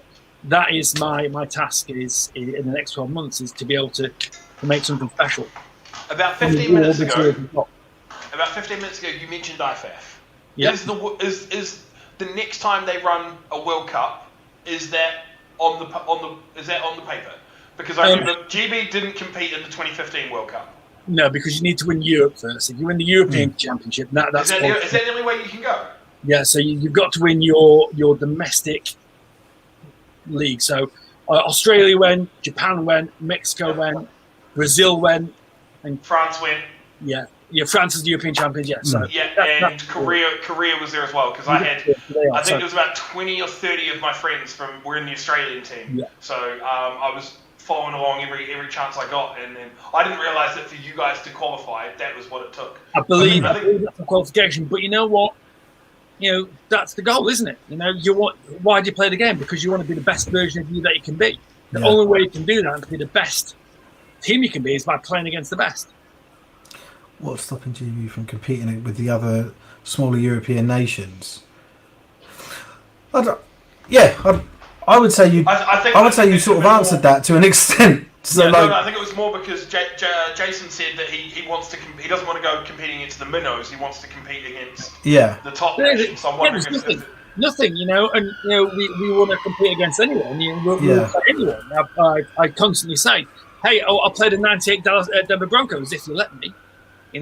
Just. I mean, you guys would probably wipe the floor with them now. Most of them are in their 50s. They're quite old now, Jason. Look, we'll do what it takes, And if it's Turkey or Serbia or the Czech Republic, they were mentioned as a possible. It's France. If it's Finland, Sweden, Denmark. If it's Austria. If it's Spain. If it's I don't care. Play anyone. Yeah. Go play Ireland, play the Netherlands, play Belgium. We want to play football. But like I say, the first and foremost thing is we need to get this squad going. The only way we can get that squad going is by getting people to the trial day in October. Well, yeah, like I said, I think you'd sort of know this, but yeah, if there's anything Gridiron Hub can do to help promote stuff, just let us know. We usually pick up on stuff anyway, but yeah, we're more than happy to help promote and help whatever success we can with the GB squad. Not that we would take any responsibility for it, but it's we're fully behind the national team. We'll share your post. Yeah, exactly. Yeah, we'll share your post and we'll back you. So one more question, because we're coming up for a half hour, Jason. So I thought that was sort of what I had in mind, was like chat to you for 30 minutes. I've got one more question, if you don't mind. Go on. Now this is based on. No, I never had this. I didn't have this knowledge of you until probably about 2-3 weeks ago, and I was watching a live stream, and the commentators mentioned a little bit about your past working in the States in football, and how you've now this is and then how you have recruited extremely well using certain techniques that you've adopted over from the States and they were talking specifically about Uniball and Nottingham, right? So is that right? Do you think that's a just reputation for you to have, like that you're good at recruiting? And if so, like, what's your approach to it? Because one thing I noticed, so this is from a media perspective, running Gridiron Hub, I think there was like a signing day or some day where, and on that, I think it was A-levels day, and every club announced loads, and in particular, Nottingham had posted loads of individual posts about individual players, where they came from, and I was just sharing them as they came through. But then I also noticed you did a video on that same day welcoming everyone and congratulating on their A-level results and stuff, and I didn't notice anyone else doing that. And so when I just had that in my mind, and then when they said, "Oh, he puts a lot of time into this and programmatically," I thought, "Oh yeah, that sort of marries up with my very small, exposure to it." But I just wanted to ask you about that. Like, yeah, how do you approach recruitment for Uniball, and have you adopted some of the stuff that you learned from the States? Yeah, a little bit. I want to regard University of Nottingham as, I think we're, in terms of talent, in terms of facility, in terms of quality of football, I think we're very equivalent to a Division 3 football team. And right. One of my jobs when I was at Endicott College is recruiting. And you make sure you're accessible. Now, I've recruited a bunch of players, and unfortunately that they've not been as forthcoming with the scholarships that I'd want. So we've not got many guys on scholarships. So it's not like we're handing out money left, right, and centre. I think you share a vision of what you want to be. My big thing is, look, University of Nottingham have never won a national championship before. Mm-hmm. I want some of these players who have recruited to be the first people to win a national championship with the University of Nottingham. I don't want you to go and join a team who's already won things. It'd be easy to go there, come to Nottingham, build a legacy with me, and then in a few years' time, you can come back as an old boy and say, "Look, here's my ring. I won it. I was the first one. I was part of the first group to win it." And you look at Nottingham, what we've got. We have got an irresistible combination of academics, athletics, facilities, coaching. It's a great young city. It's a great place to grow up and to go and experience. I think Nottingham's ranked 5th best student city in the country. It's a top 20 university. It's a top 100 university globally. We've just spent £1 million renovating the American football facility. We're going to do S&C as part of our thing. We train 3 times a week. We've got all these quality coaches. Why, if you're academically eligible, why would you not come to Nottingham? And it kind of sells itself. And when you put it like that, and show them why, then it's kind of a no-brainer, really. Cool. Thanks for articulating that. Yeah, I think it's quite, again, interesting just hearing you talk about it, because I've never been involved in Uniball or anything, and although I have spoken to some. Give me 1 second. Some guys. My laptop's running out. Hang on. Yeah, sure. Just to take a pot shot at Jason while he's walked away. The easy thing that I can think of is it just depends on your recruitment and how it's going, because you sit there and you say, why would you not want to come to Nottingham? First thing that pops into my head is it's like, do I want to play ball in the States or do I want to play ball in Nottingham?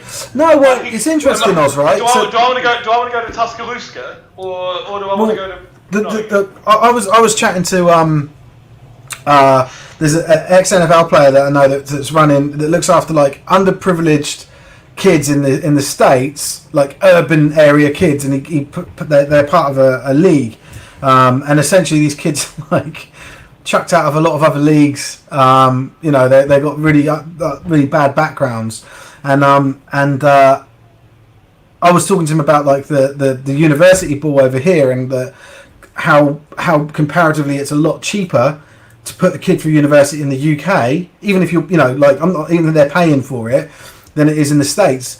And I said, there's also college, like universities like Oxford, Cambridge, these Ivy League, and he was like, Oxford and Cambridge, and I was like, yeah, but they're not even the best programs. And he was like, yeah, but that would be like, imagine sending a kid from an urban area to Oxford and Cambridge. So like that to him was a huge selling point, was massive, and he didn't even care about how good these teams were. And I think that it's interesting, we don't always know what other people are going to be, is going to hook them in or get them enticed into the sport or into a program, and it could just be purely academic. Like it could be, I want to go to, I don't know, Portsmouth because they've got the best architecture schools in reputation globally, like. Yeah. And I just so happen to be a fantastic quarterback that's 6'8", and I can throw absolute bombs for you. Is it also the level of athlete that we're looking at though? Like I think the thing that I've sort of got stuck in my head is I'm still thinking like Premier Div 1, like American college athlete. Yeah. I've got nothing I'd say. So like people like Seydou Traore and Darren Agu and all those guys who are going off to get scholarship level and to play in NCAA. Hey, you know what? If you've got the ability to do that, absolutely, go at it. What I'm saying is that places like the University of Nottingham, specifically, because there's lots of other programs are available. The University of Nottingham, you get to play in the UK. So if you've got a family who follow you around, then I would suggest that if you play junior football, youth football, you've been ferried around by the taxi mum and dad, and they want to watch you play. So you get to play there. It's a damn sight cheaper unless you're on a Division 1 or FCS scholarship. It's cheaper. The academics are going to be better and more relevant to a career that you're going to build. The University of Nottingham employment rate is 97.5. Within 3 months of graduating, you've got a job. So you've got a job, and you know what? The quality of football's pretty good. And I'm not saying we're going to roll up and we're going to beat Alabama anytime soon. But you know what? I'm familiar with Division 3 football. I think we'll give some Division 3 teams a room for the money. Right, so that's the level of athlete that you're chasing, though. I think that's the Div 3, Div 2 level. Division 2 and Division 3, absolutely. Yeah. Now, there's some players who can play, who've got the ability to play in the States, but don't want to because they go, okay, well, I'll go into the States and be great for 3-4 years and everything. I'll do this and do that and the other. But you know what? In the long term, for my benefit, is it really worth it? It's easy for me to stay at home. And then, by the way, University of Nottingham, we had AU go through the NFL Player Pathway Program. We've got a reputation of sending people into Europe. We've got a reputation for building people and playing at the highest level in the UK. If you come to University of Nottingham, you're going to get great education academically and a great reputation athletically as well. Yeah, cool. Well, Coach, thank you for your time. I don't want to take up any more of it. Have you got one more? I was just trying to wrap up then. Go on. This one's easy. Is it? Yeah. Which team do you think is going to be the hardest for you to get the success that you want? Is it going to be Tamworth, Nottingham, or GB? Oof. Hey, he's already won a national championship with the Phoenix. Yeah, exactly. So I suppose it's Nottingham or GB. Well, if it's easy, why would I do it? Now, I want the challenge. I want it to be hard. And the road to success is seldom paved, but you can smooth it along the way. So we're gonna compete like hell every week, and we're gonna work really hard. And all I really want is just the first practice. We've got this mantra at Nottingham: next one wins. I don't care about the first game. I care about the first practice and the first classroom session. If we get that done, we can have a good field session, and we'll move on from there. And that's all I really want. Is let's have a good first session, good stretch and flex. Hey, that's all I really want. Let's get stretch and flex right. And I'm a stickler for how we do warm up. So if we get that right, then we're going along the right way. And if we're process-built teams, all my teams are process-built teams. If we've got everything in order, then success is going to happen. Every parent has a favourite child, though. Nottingham, Tamworth, GB. I don't. Let's see. I've got different children. They're special in different ways. I don't want to hear that. You just wanted the soundbite, didn't you, Oz? I did. I wanted the sound. He's trying to. But no, it's hard. Everything. When you're coaching at the top level, everything's tough. Now, if you're going to Nottingham, you've got away games. We open up with an away game in Durham and an away game in Stirling. They're two really tough journeys to go to. And on top of that, University of Nottingham got two teams. So we've got the gold team and we've got the green team. Mm-hmm. Do you coach both? I'm not fully clued in on that. I run the programme. Andy Mortimer is the head coach of the green team. I'm the head coach of the green team. So, I'm balancing all that stuff. So we're looking to get a hot roster of 100 people plus for Nottingham. And then while that's going on, I've got GB stuff going on. And then Nottingham, Tamworth pre-season will be happening. We'll be a midnight mass and doing pre-season camp and doing all that sort of stuff. And it's just, it's a process, isn't it? Yeah, well, we look forward to the journey and seeing how it goes. Yeah, no, we love it, and thanks for coming on, Coach. Genuinely appreciate it. And your candid answers and stuff. It was nice chatting to you. And I'm not a difficult person. I'm a difficult person to deal with. So Oz is a nightmare. I don't know why I didn't put him in the green room as well. But it's great chatting to you, and genuinely wish you all the best in what you're doing. And you're welcome back anytime. Just let us know if there's anything we can help you out with. Let us know. I appreciate the opportunity to talk, and I will just say, everyone who's watching, anyone who's tuned in. From 7 o'clock tonight, there'll be an announcement of how to register for these camps. Where can they find it? Where will that announce? It'll be a BAFA announcement, surely. Well, BAFA, it will be via BAFA probably on Monday. I'm going to put it on my Instagram account tonight. Okay, cool. I'll keep an eye on it. And after the games today and before the NFL games, I want people to get eyes on it. So I'm speaking to you guys now.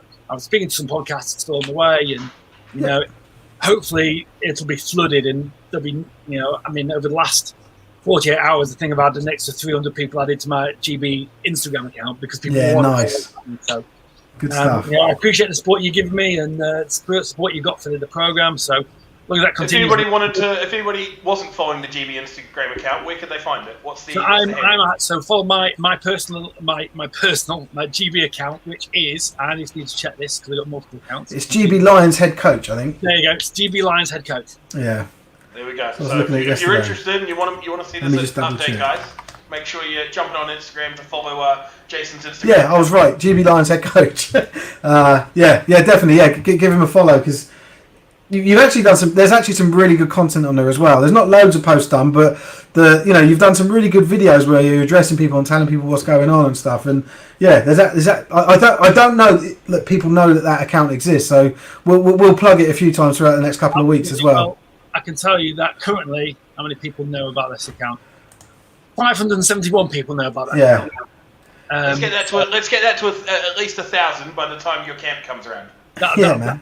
Then that's a huge step, and I want to be able to put stuff on there. I want to put content on there. I want to be able to share things, and not just athletically, but what we're looking for in terms of teammates. Because a huge thing for me is character. We look at the teams that we built, particularly at Tamworth, and I kind of see GB as the Tamworth of Europe in that we've got some potential, but we may be undersized. We might not be as well funded as other teams, or have the talent base as other teams.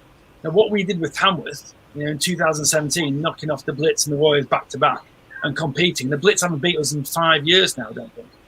So we want to make sure that, despite what the Breens think about us in the power rankings.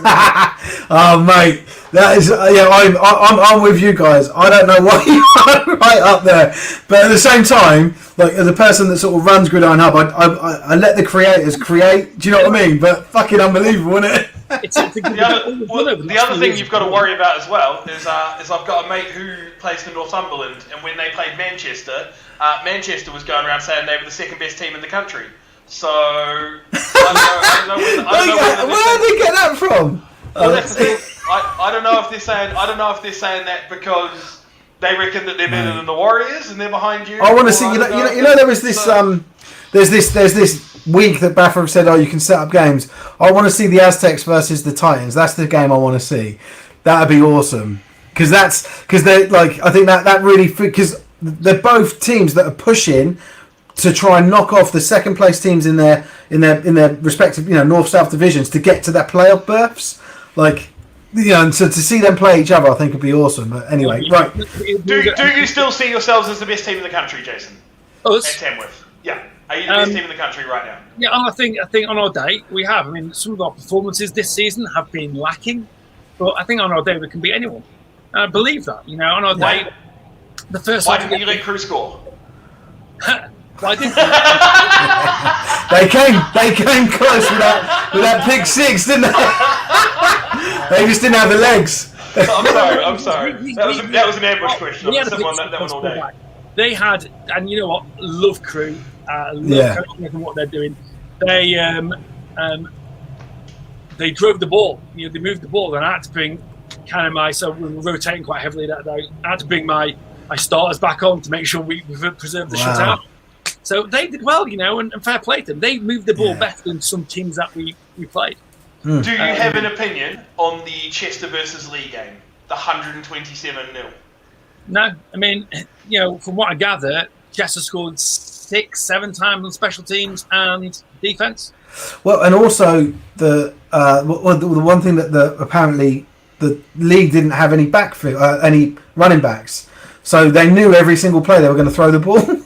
And so you're like, well, if you know that, that's like, there's no mystery in what you're going to be doing. You're going to push, you're going to go really hard on the D line to get pressure on that QB, and he's going to try and have to sling it. Like the schematics of the game were just a bust, and led towards a better performance for the Chester Romans, and they're a team on a high, aren't they? Let's face it, like they're playing. I always say it every week. I think they're playing Prem level football this season. The Lee Miners. It transpired they'd had 3 players that had only ever played football, full kitted football. So you're like, just a mismatch. It's the same deal with the Crew guys. I mean, they've had so many rookies, but they've not backed down from anyone, and they've played, and I like the way they've done, and and they're going to come and take part in pre-season camp with the Phoenix next year, because our camp is in kind of that neck of the woods. So we're going to invite them down to Sunday, and that'll be cool. We're going to share some knowledge, and I've invited Coach Smith down to a Nottingham session if he wants to come down to see what we do and how we build things. And I've got the Holton Spartans coming down to our camp a week on Saturday. So there's no mysteries. If you want to come see what I do or what we do at Nottingham, at Tamworth, or at GB, drop me a line. And, like I say, I want this to be the most accessible, open program there is. The only way we're going to grow and get better is by sharing good practice. And I think what we built at Tamworth and at Nottingham is a good example of good practice, of how we develop athletes and how we game plan and how we organise practice. And, again, I'll caveat again, I'm hugely fortunate. The reason I can do so many things is I delegate so well to such a talented bunch of coaches. At Nottingham, at Tamworth, and at home. Everything works, in a reciprocal way. And I empower the coaches, and they empower me to be able to do more things. So just to summarise everything today, we've got 100-man GB squad coming up. Open trials where you want anybody to get in touch because they need to be on the list. Yep. If they're not on the list, they're not getting in. Nottingham's going to win a national championship in the next 3 years. Tamworth's the best team in the country. You didn't. No, the announcement. The announcement's tonight at 7, by the way, and it'll be on GB. So Instagram, GB Lions head coach. Give that a follow. That's a very important point. GB's going to win the Euros in the next 3 years. Yeah, that's what I've taken away. Look, and then I'm going to go to the States, and I'm going to beat Saban in Tuscaloosa. Well, the Jags should have a head coaching role open by that point, because I think Urban will be gone, so you can just keep taking the steps up and you'll be good to go. No, it's a process, isn't it? Awesome stuff. I do it because I love it, and I'm a glutton for it. And like I say, go back to an earlier conversation, as soon as I lose the love for it, then I'll move on, because there'll be people who hopefully I've left it in a better place. So 7 o'clock tonight on my Instagram, it'll be announced. They'll need to fill in a Google form. They'll have to go through the BAFTA site and have to buy a ticket. It costs nothing on there because they wouldn't get it registered. You pay on the day, however much that's going to be. Yeah. There's a form to put your highlights in. I need to know who your head coach is so I can follow them up and see who I need to talk to. Awesome stuff. Well, thank you, Coach, for sharing that and coming on. And like I said, we wish you every success with the programme. And I wish you every success with Tamworth, unless the team I play for are playing them. So which means I'm not at a team yet. I'm not at a team yet. Yeah. He's never going to play again. Yeah, well, I've got a goal to return. So I stopped playing a few years ago when my daughter passed away, but I want to now go back and play again. So, but then I got coronavirus and I got pneumonia, so I've got to now build my fitness back up. Is in those years that's passed, he's got older and fatter. Yeah, I know. That's the problem. That's the problem. He's a 32-year-old man, but he's not. No, I know. But I've still got it in my head. Like my playing aspirations, I want to go to a club. I want to win a Britball, like a Premier level Britball, and I don't want to just go to a club like the Warriors and just I want to. So I'm looking. I haven't done this yet. I haven't registered with them, but I'm most likely going to join the Thrashers and then hopefully build up, and that's my goal. So I've got quite hefty goals, within the game that I'm still not done. That was only a couple hours away from you, right? Sorry?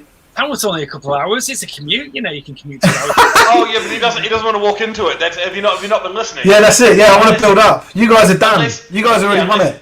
unless Manchester are the second best team in the country, you guys are already locked in. So. Manchester, a very good team, and I'm looking forward to playing them next year. They've got a good team. We're looking forward to it as well, Coach. But all right, cool. Anyway, thank you so much. Just give me my damn soundbite. Give me my damn soundbite. Yeah, shut up, Oz. Anyway, cheers, Coach, and you guys. We'll be in touch. Good luck for tonight, and we'll speak to you soon. Thank you. Bye bye. Take care. Thanks, Jason. Oh, that was good. You bullied him, right? Do you want to go through all the updates? I was going to bring Mikey on, but he's gone off screen. So, we can bring him. Here he is. Here he is. He's back. Oh, mate, it's all right. What have you been doing for the last hour? What do you think? I've been on my own in a room. He's been beating his meat. That's why I keep turning the camera off. I need to update all the scores, don't I? I've been arguing with a Frenchman. Dario wants a game in December. I'm like, no.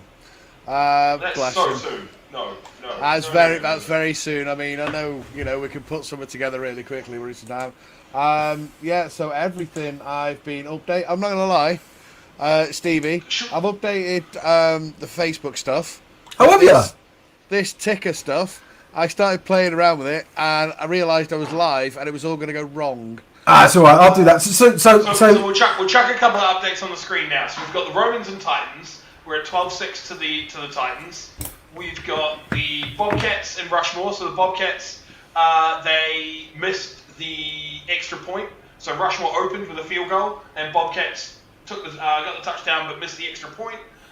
Blitz B, 35-yard field goal is good, so 9-0 for Blitz B, 1 minute to the half.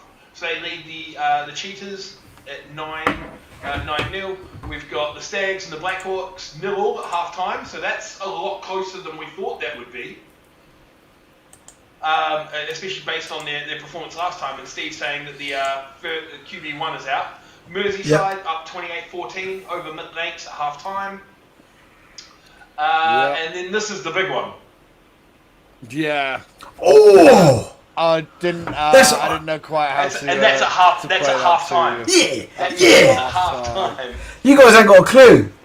Yeah. Was I the only one that picked Devils? No, I was the only one that picked I thought it was too. Okay. You ain't got a clue, Oz. Yeah, but we knew that. We knew that before you hired me.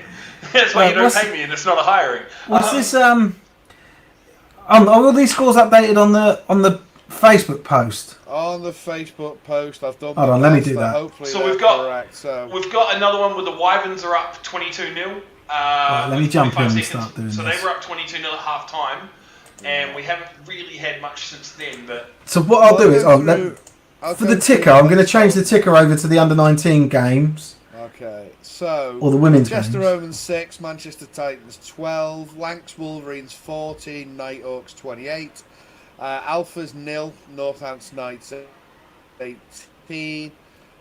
did you keep chuckling every time I put that on screen, Steve? Yeah, what, North Ants? Yeah, I was like, North shut Ants.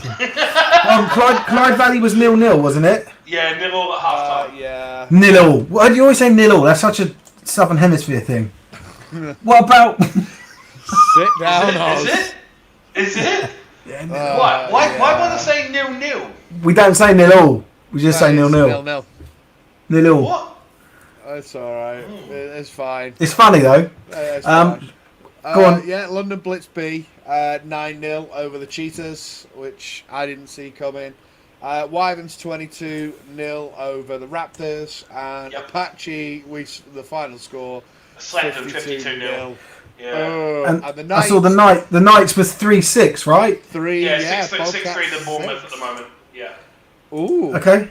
So I'm going to get those scores and put them into the ticker. I'm going to drop back into the producer mode, and I'll leave you guys to it. You do Well, everything. the thing is, I've been looking out the corner of my eye. And I set my clock up as well. We're quite right. scarce on updates. Not gonna lie, I have been refreshing Hootsuite. I've been going through FaceAche. Look Yeah, at well, Johnny Weeks. the way that I see it, there's not many games today, right? And also, if we're struggling for content, let's not waste our time. Let's we'll finish the show and I'll come back later and update the scores. Like, we don't need to be on there, do we? You guys have got stuff to do. Brutal. So yeah, we'll sit. We'll have a look in it like within the next hour. If things aren't picking up, then we'll just can it around 4:30. Sound. Cool. Okay, All right, I'll drop back. As we've got, we've just me and you, Steve, while he's gone, but we spent our time talking about the. I was just going to say, because we spent our time talking about one national program, should we talk about another national program? Now that we've got. Which national program would that be? That one. That one. Yeah. What would you like to talk about, Oz? So what is it? This is the Principality of Sealand Seahawks. Sorry, that was my best kind of radio voice.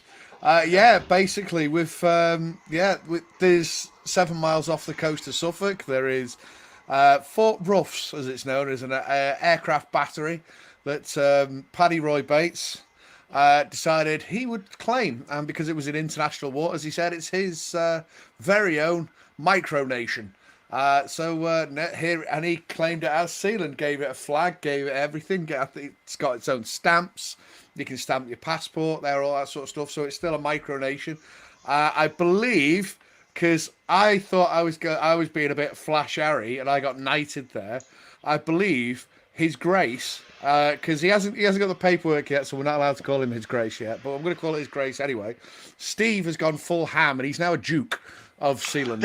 I looked at so what we need to be clear on is you can get these royal titles in the same way that you can get, no offence to them, but you can get royal titles from Scotland as well, and you can become a laird, and you get a small little piece of land. Same thing for Sealand. You can purchase a title. And I looked at it, and I looked at the Duke, and it was £499. I know. So I'm calling you out, Steve. We now know that you've spent £500 on becoming a Duke of Sealand. Worth every penny.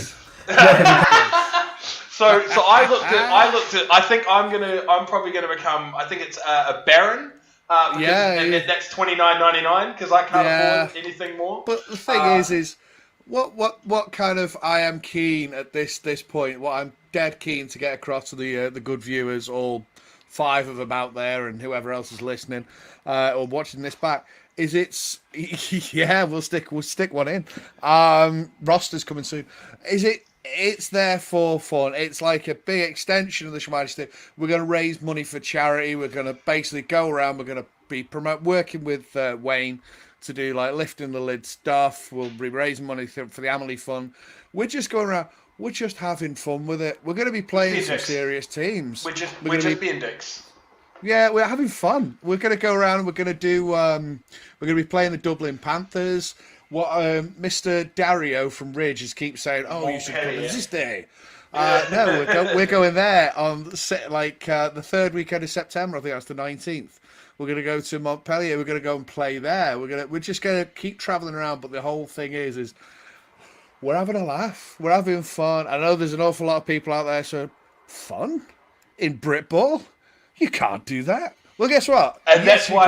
No. And that's why we made sure that we are based off the mainland, because you can't have fun in mainland Britball. I know in the Republic of Ireland they had fun. Yeah, and so that's what it is. By taking it offshore, that's how our final goal is. We're going to build a field on top of the fort, and we're going to play off the coast. Is end game. That is end We'll game. float. We can float a pitch out. You know, we'll get an armada of pedalos. We are in the market for pedalos. If you know people selling pedalos, please get in touch. gridironhub@gmail.com.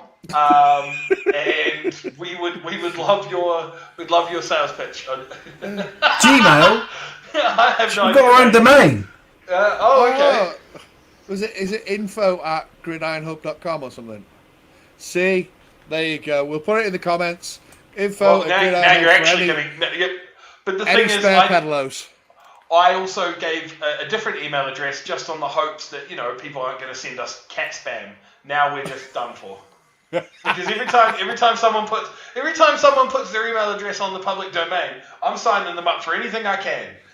So I hope the spam filters are on and working on the domain, Steve. Because well done, you've just given it out for everybody. But yeah, that's the thing is we're gonna go traveling. We're gonna have some fun. We'll have a good old giggle with it, and at the same time raise a few quid and try and look after the good people of Britball, because what the Schmeider was all about is raising money so that people can go on the Applied Suicide Intervention Scheme training courses. We're going to do stuff like that. We're going to be signposting people to Mind. We're going to work with them. We're going to just basically kind of set things up for nice folk and have some fun with it. And that's it. We're just going to go around calling each other His Grace and Sir and Lord and Baron. And yes. It's just a little bit of silliness that I thought was kind of missing out of Britball, because Britball can get very, very, very serious. I think we need to. It's a load of blokes playing football. We need to clarify as well that we are ratified. We're not doing this on behalf of Sealand. We are ratified. We have permission. Oh yeah, we sent it off to in the Twitterverse, our communications manager. You have to have fancy titles. Well, I think it's my missus. She sent it off to the Principality and said, "That's fantastic. Keep us updated." So for our jerseys, our pants roller, they see them. They say that's fabulous. I have got a direct line to the government. How many Britball teams? I mean, we've seen. But this is my point. We need to clarify that some people might just think we found a micronation that no one cared about, and we were just like, right, we're going to do it, and they can't stop us. No. This is all ratified. This is all kosher, and they're loving it. They are absolutely well on board. They're on board. They absolutely love it, and that's the bit. Is they're like, yeah, we want a part of this, so we send them everything. I email them everything as we're going along. They've got all the rosters, all that sort of stuff.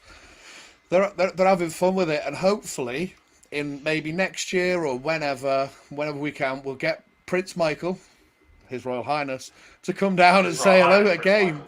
His Royal Highness, His Royal Highness. And then and have some fun with it. But yeah, if you see it, it's not just they're just being dicks. Right? We're just having a bit of a laugh with it. We're just trying to have some fun and put some fun back into Britball.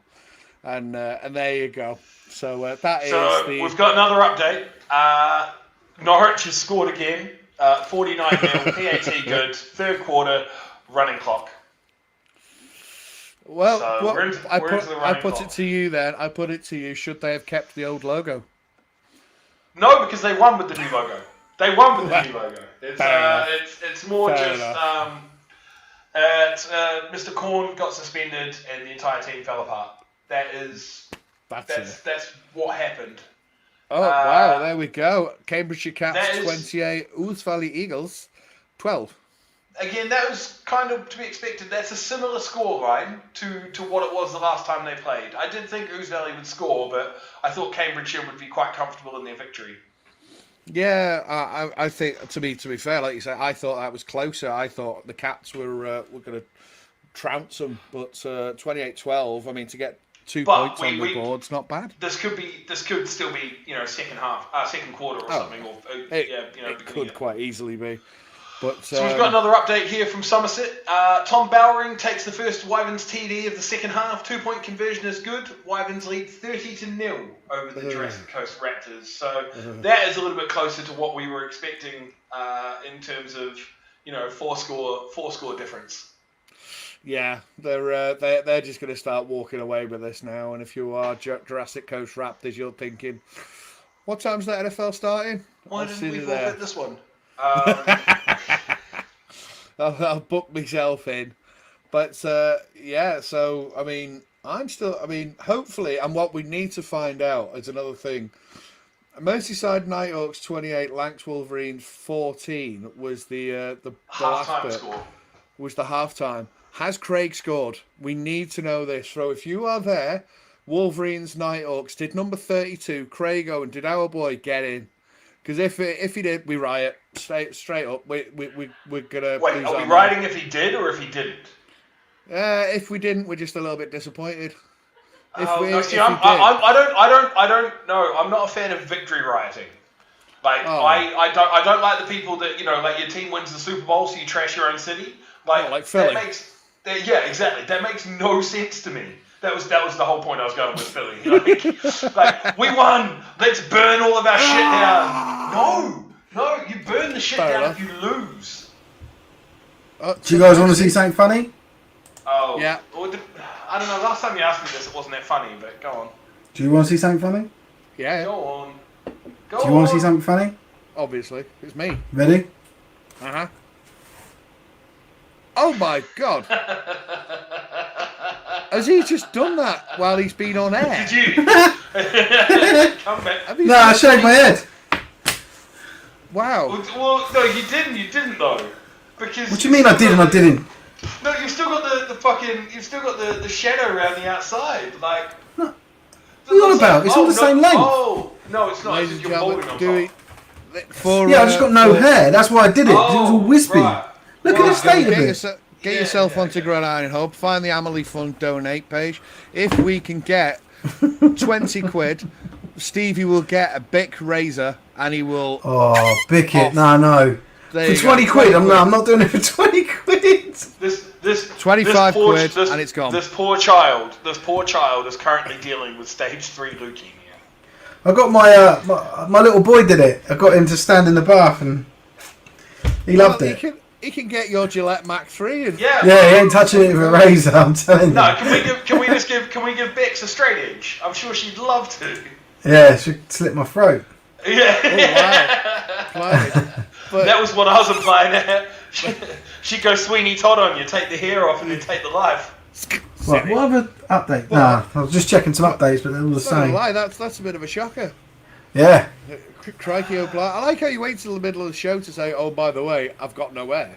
I know, yeah. I just tried to think about when the best drop time was. Well, Your Grace, it's I'm not going to lie, it's a bit of a shocker.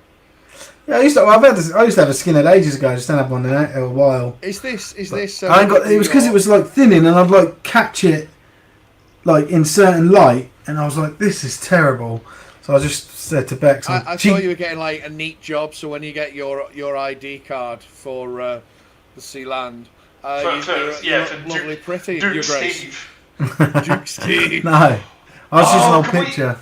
No, you have to bick it, but then you also just have to go with like a little pencil mustache and a little bit of a goatee, like a full aristocratic. I'm not self-employed. You know, I'm not self-employed, right? Like I've got I've got to make sure that I don't lose my job. We work don't from care. home.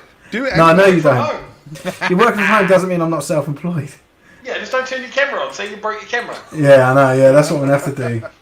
This is a bit shorter than I thought it would be. There's nothing like a little bit of peer pressure. Bick it, But yeah, Somerset Wyverns 30, Yes. Jurassic Coast there you Raptors 0. Did we have did that? mention it. Yeah, we mentioned We got that. It's all right. Is that While in you were there? playing with your Barnet, we put that up. Yeah, we make sure that we give the updates before the shenanigans start. Like that's Do you know what? The only team that I can see on Hootsuite today, or two teams, Ipswich and Somerset. No one else is doing updates. So Northants. Northants. He's not at the game. He was telling us that he's getting updates from other people. Right. So, I'm just looking yeah, at some 'cause Twitter. Usually Northants is really good, but yeah, he's just not at the the game. Right. So I've got some feedback. Already, Steve. I sent a snapshot of your shaved nut to all the old Knights boys. First feedback is DeMarco reckons it suits you. That's cute. I like that. I reckon that's like a backhanded compliment, and he's telling me that I look like a racist. No, he'd just tell you. He'd just be. That white supremacist look looks great on you, Steve. Oh, it's good to see that. Good to see that your hairdo finally matches your political Yeah. position. Gary. Last update we got was a 0-0. It was 0-0 at half time. Oh, 0-0. Yeah. 0-0. Sorry, 0-0. Hey. No, 0-0. Come on. Yeah. Let's not ruin It's the things. Sealandic way. 0-0. The Knights are 31-0 up. Northants. Northants. The North Ants. Yeah, the North Ants. 31. Okay, I need to put that update on. No problem, Gary. Thank you for tuning in. Gary or Steve. Gary or Steve. Dickhead. Get out of here. I like just as he drops off, the last thing he hears, dickhead. That's because he's crying to himself at last. He tickled himself so much he didn't drop out. Yeah, that's good. Is it one of the? Are you allowed to laugh at your own jokes? Oh, he does. He laughs harder at his jokes. He laughs harder at his jokes than he does at other people's. Like he would go to a comedy show and he'd laugh more at his heckles than he would at the guy telling the jokes. Like it's just ridiculous. Yeah. But God bless over under 35 times. How many times does Gary hear that shit joke a month? Oh, all every single day, every moment. You taking the over? You taking the over? That's first time. I'm guessing first time. Oh, get off. Get off. Get him off. Never heard before. Get him Crime. Look, haven't you got a UKIP rally to go to? Like.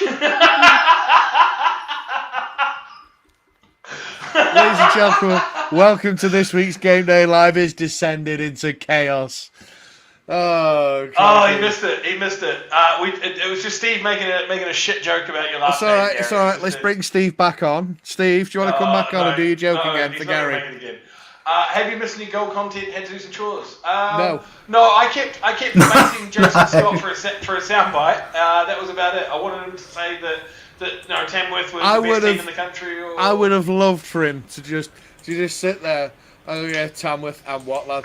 I would have just loved him. Who's your favourite? Tamworth. Straight down the barrel of the Tamworth. And then everyone else goes. Which three do you like the best? Nottingham. They paid me most. And it's just like I would have loved it. I would have loved it, but no. Then just drop the mic. Just switch himself off. Sit it. Yeah, he does a Steve. Just pulls himself out of the studio and he's gone. Yeah, like that. Like that. Exactly like that. Oh, Gary's waiting on the joke. Oh, Go he on, wants, Steve. he wants the joke. He wants the Hang joke. No, it's not funny. It's not funny now because it's there's too much. But what I was going to say, what I was going to,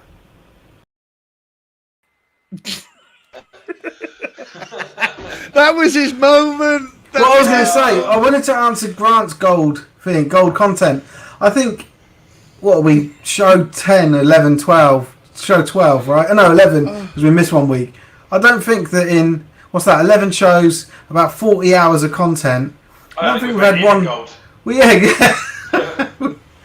There's nothing gold. No, this show's crap. Yes. Right? So the answer is Grant. The answer is yes. You have missed gold content. Every time you've tuned in and you've watched us, you should have been watching something else, mate. Instead of watching something else, you've missed the opportunity because you're never going to get it here. No. You're going to get me shouting at Steve. So Tibbs, who's belly, eh? Steve, on screen. Teb, what's he? Is he not there? Are you not there, Teb?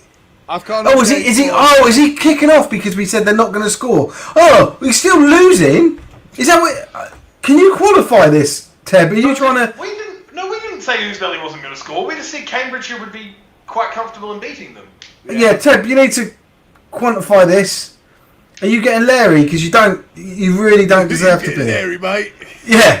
Not those shoes. Don't fuck with me. What are you get? Is that a collared shirt? Get out. Sorry.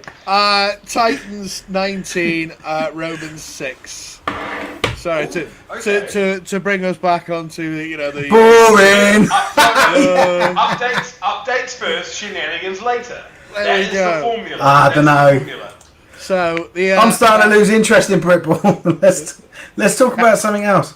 I was watching Britball for quality content. Yeah, go on. you and the three other people.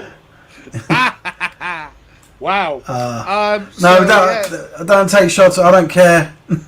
What was that score? Sorry, mate. What was that score? 19-6. 19-6 over Romans. Sweet. Oh, not 119. Johnny has promised he's not laughing much. He's promised that. Good on you, Johnny Weeks, for remaining mildly impartial. I thought he was going to be our roving reporter. He can be. Do you want me to try and get him on? Right, I'm going to drop off. Is he at the game? He's at the game watching it. I'm going to meet him for ribs and wings in a bit.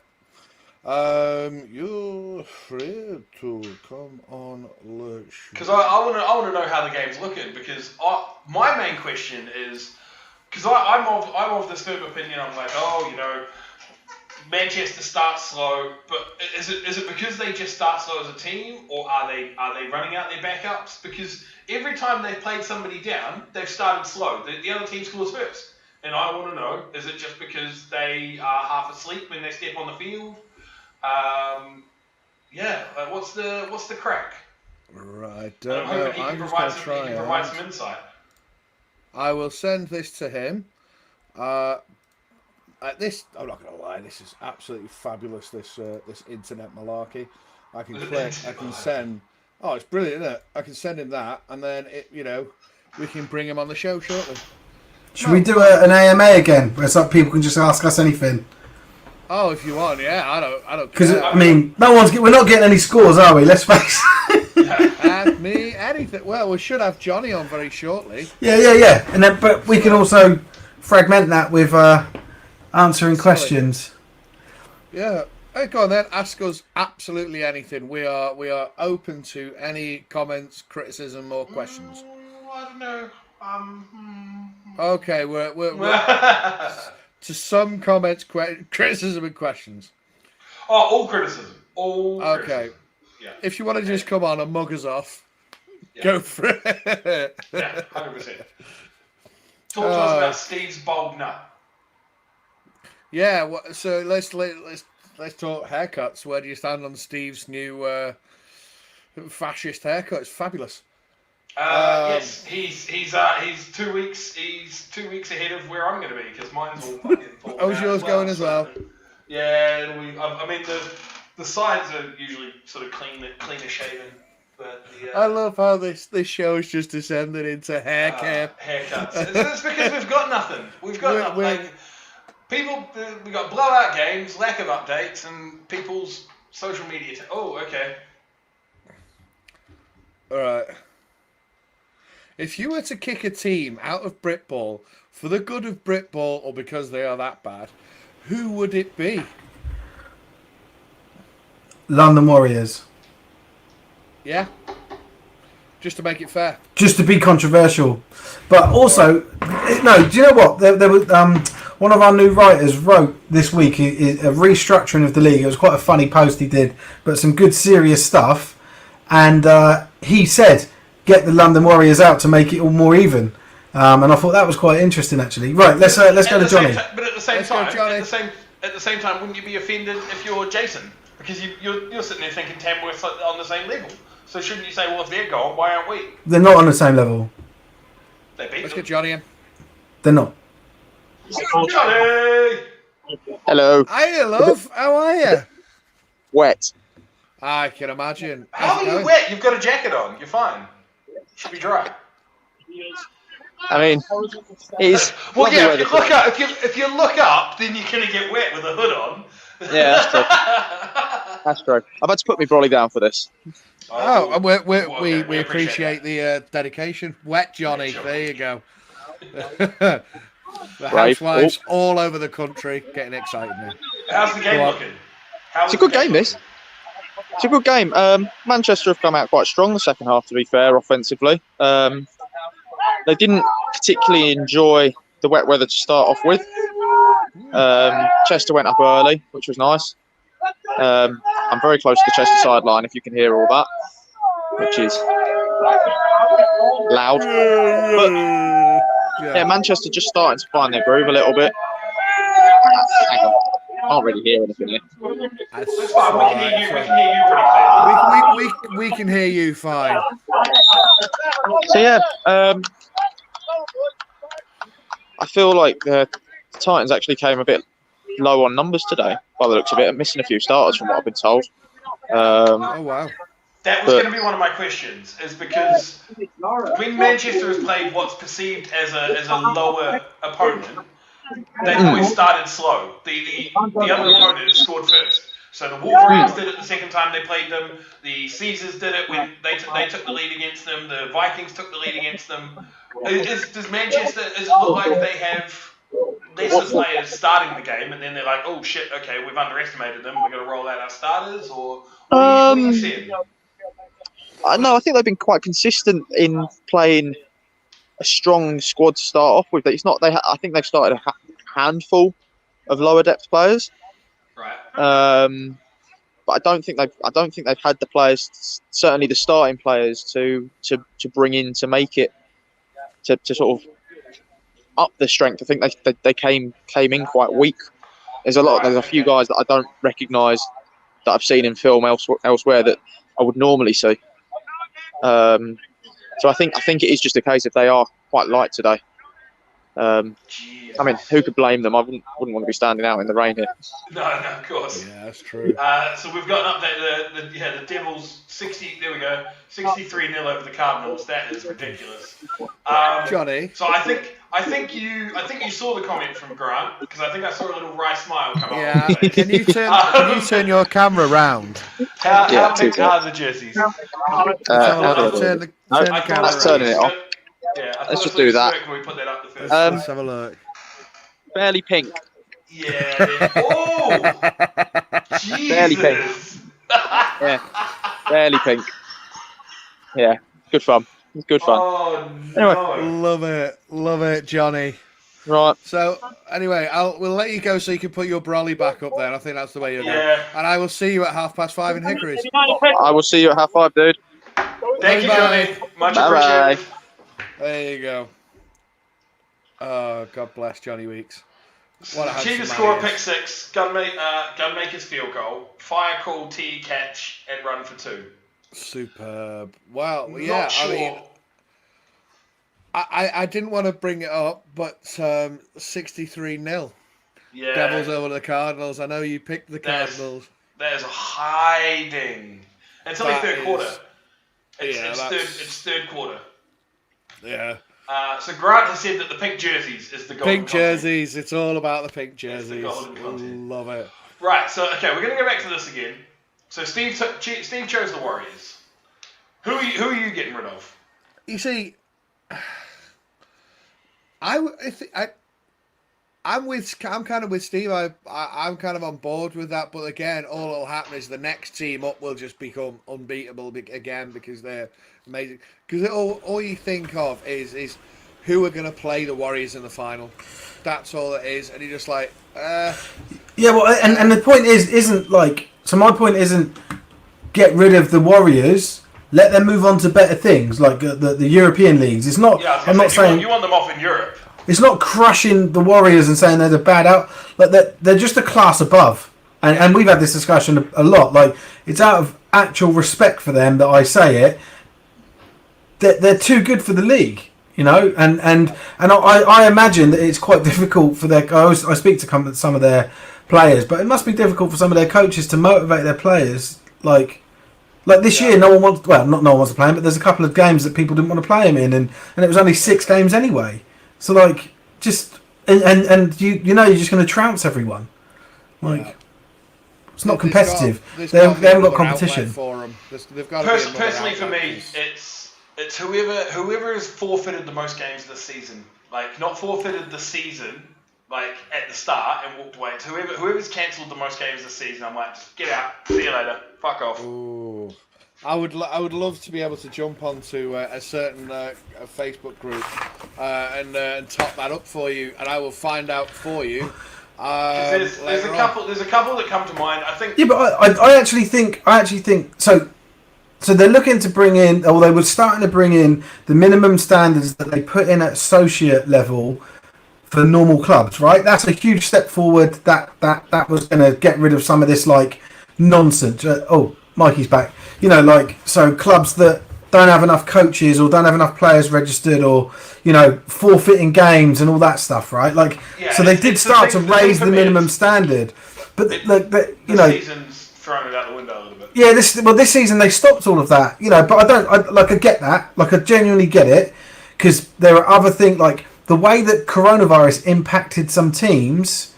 And I know you can caveat that with some took the piss with it, but definitely there were instances where teams were just wiped out or weakened because of coronavirus. You can't legislate and govern for that. You can't regulate that. Like, it's literally just, well, that's happened. It's no one's fault.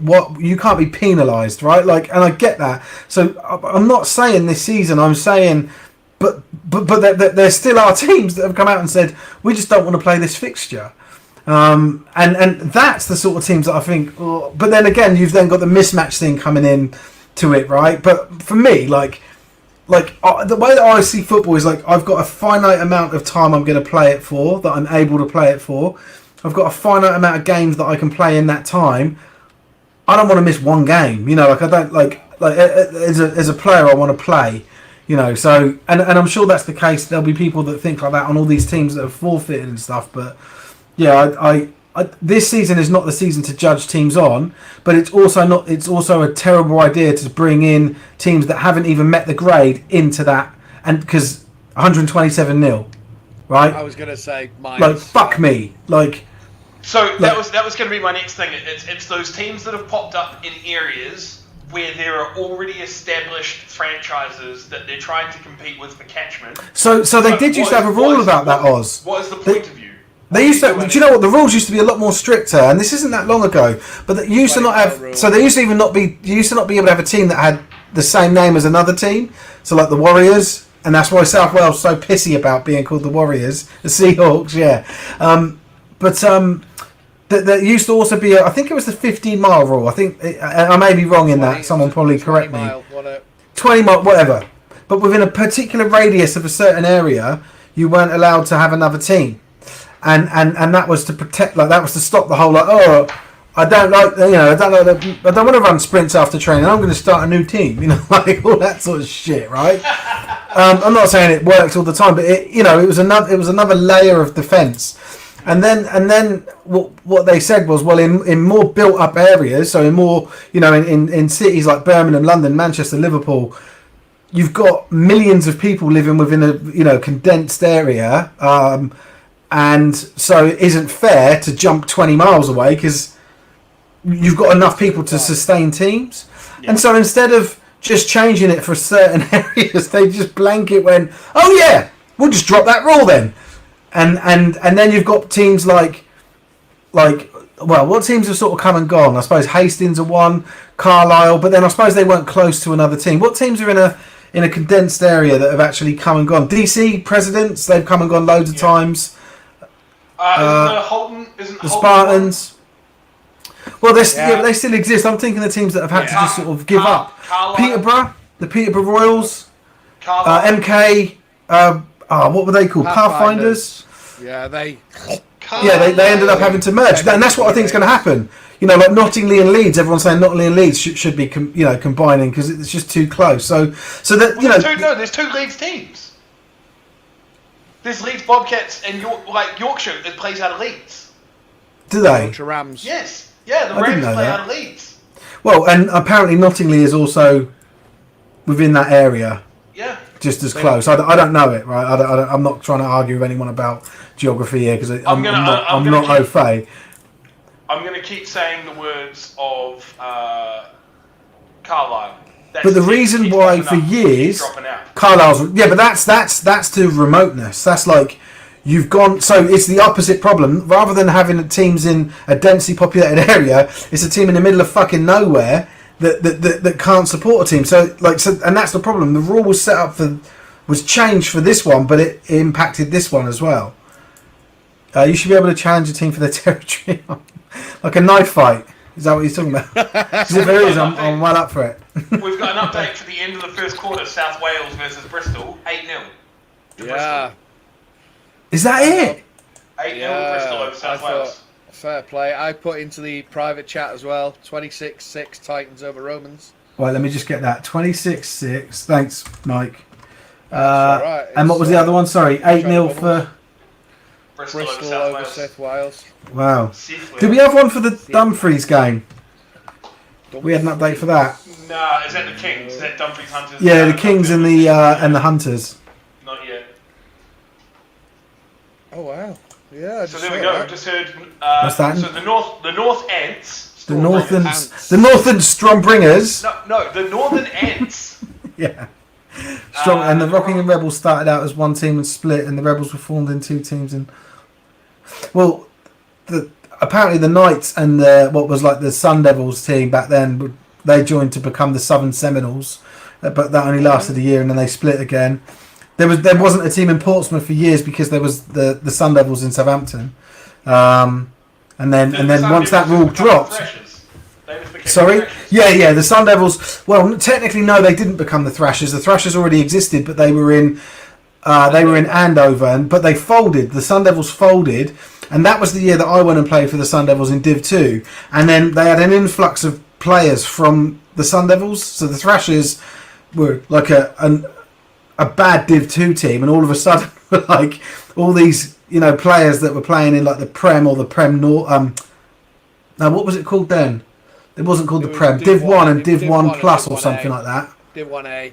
Div 1A, that was it. Yeah. And and then started winning games and everything. So my first ever game was against the Andover Thrashers. We went Andover, yeah. And then so they were Andover. Then they changed to Hampshire, and then they changed to Solent. But they benefited from the Devils folding. They weren't the Sun Devils. The Sun Devils were a separate entity. Yeah. So you know what? They're not far from you, Steve. You should have maybe checked them out. Who? The Solent Thrashers. The Thrashers, I'll give them a look. Have a look, see what they're all about. But yeah, so I've heard after our call 2 weeks ago with Two Tools, Steve's already got his Columbia Blue. It's been mailed to him. As a. No, they already know. They already know that I'm not playing there. They all play in slate grey now, anyway, so it's a bit different. Rank everyone that's presented. Gameday live this season. Yeah. Okay, number one. Who's that? Who has presented? Hatch. Number one. Nah, fuck him. He's bottom. No, he's top. Producer James is second. Yeah. Mikey is third. Craig is fourth. Craig. Are we? Oh, he wasn't a presenter. He was a roving Yeah, reporter. we'll throw Craig in. Yeah. Craig. He was a roving reporter briefly, wasn't he? He was at the crew game. You can't say roving reporter as a presenter. That's a roving reporter. No, he gave us. The reason that we were so passionate about Tamworth versus Crew was because of Craig and his updates. And then I assume you're going to say Tamara then, and Yeah. Oh no, I wasn't gonna rate any. And what about, was it Amanda who you thought was Welsh and she was Scottish? Yeah. I'm awful sorry. I can't understand the word you're saying. Yeah.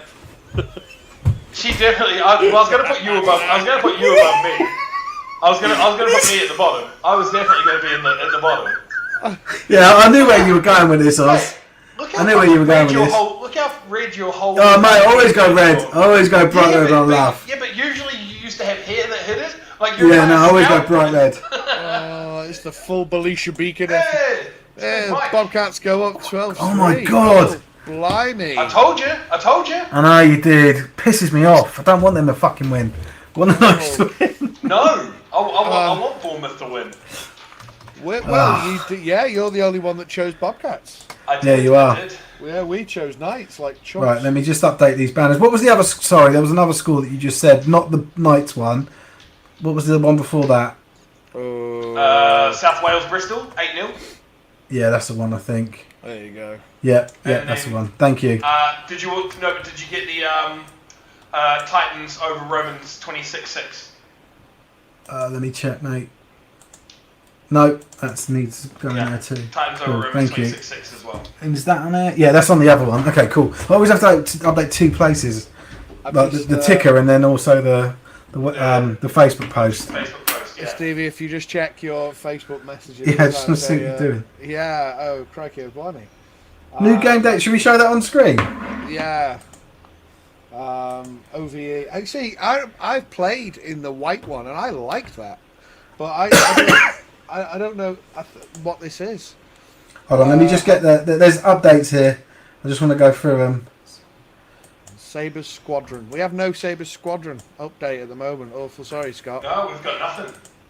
We try our best. We've got like Facebook, we've got Twitter feeds, we've got everything. We've got Stream Score, we've got Baffa's website, we've got everything. Oh, yeah, we've got the lot, and we've got nothing. So I've got someone who's tapped into the squadron though, and I'll see if I can ask him if we've got an update. Yeah, give him a prob. But now we'll try our best. Oh, there's a ticker. And, sorry, I didn't have the ticker on. Right, let me drop back because I've got to check some stuff. All right. Things and stuff. I like that. But no, hopefully Stevie can put that new kit out from OVE. Sorry, I forgot about that. Let me just set that up. I'll add it. I was just going to put it up and hold my phone up to go a bit more old fashioned, but I know he's got the ability. Yeah, the fact, you know what? Stuff it. Here we are. He's got it. He's going to share it now. There we go. See, it's got the logo in sort of like the bottom left in big, and then it's got whatever these things are coming over the top. And I mean, opinions. Oz, what do you reckon? I reckon I've got a Southeast Squadron update, which I will provide for Scott. But I don't know, man. Yeah, I don't know if I'd go that far, but I'm not feeling it. No, I appreciate the fact that I think that would make something like that would make a great fan jersey. Yes, like a representing type thing, but as a game day jersey, I don't know. Thank you, producer Steve. The Fumble Bolts, I believe, will not be playing. No, the Thunderbolts have withdrawn, I believe. Yeah, the folded bolts are not going to be. Yeah, you do right. So for Scott here, the update for the Southeast Squadron. What I've been told is the Sabres are up 9-0 over the Squadron, and there's still 11 minutes 30 left in the first quarter. So wow, it's a late game. I was going to say that was a very, very, very late game.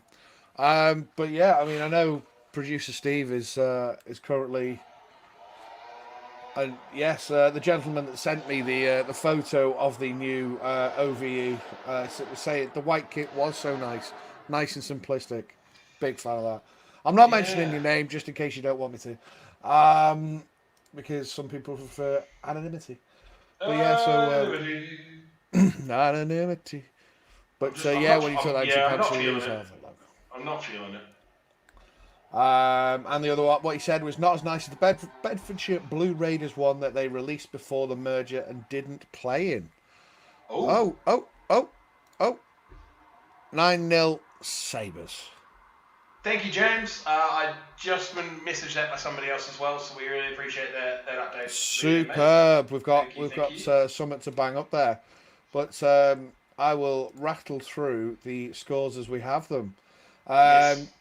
Blackhawks 0, Highland Stags 0, Chester Romans 6, Titans 26, Wolverines 14, Nighthawks 28, Alphas 0, Knights 31. No update for the Revolution Railroaders. Cats 28, Ouse Valley Eagles 12, Devils 63, Cardinals 0. That's the game of the week. South Wales Warriors 0, Bristol Aztecs 8, London Billets B 9, Cheetahs 0, Wyverns 30, Jurassic Raptors 0, Apache 52, Monarchs 0. That's a full-time score. Rushmore Knights 3, Bobcats 12, Southeast Squadron 0, East Essex Sabres 9. And there you go. That's all right, James. We appreciate you providing the updates as well, mate. We don't care where they come from. If it's from you, from somebody you know that's at the game, and we do not mind when we get the update in multiple times because we would rather have more updates than less. So it makes it easier for everybody. Jurassic Coast is on the board. So the Raptors punch in a short TD. Their 2-point conversion is good. The Wyverns lead 30-8. This is the comeback. This is it. It's on. Maybe. Who knows? But yeah. So everything else going pretty much as. I'm just a little bit kind of disappointed. The game of the week was, well, who might win this? The Devils. The Devils will win this. The game of the week is, can they survive? And will they throw the towel in before the final whistle goes? But the Alphas Knights get 0-31. That's a shoe, and it's a shame. But I did think that Northants had that one in the bag though from the last time they played. We're not too sure, Scott, whether it was 3 field goals or not. I have asked, but not sure yet. And James might be able to update us. We don't know. So Cheetahs score. There we go. 20-yard pass. PAT no good. Cheetahs take the lead. There we go. Cheetahs. 14-9 over the Blitz B. It's all right. Steve had the Blitz B. We had the Cheetahs. We're the ones in the know. That's it. Yep. It's all right. We know more about football than Steve. It's fine, you know.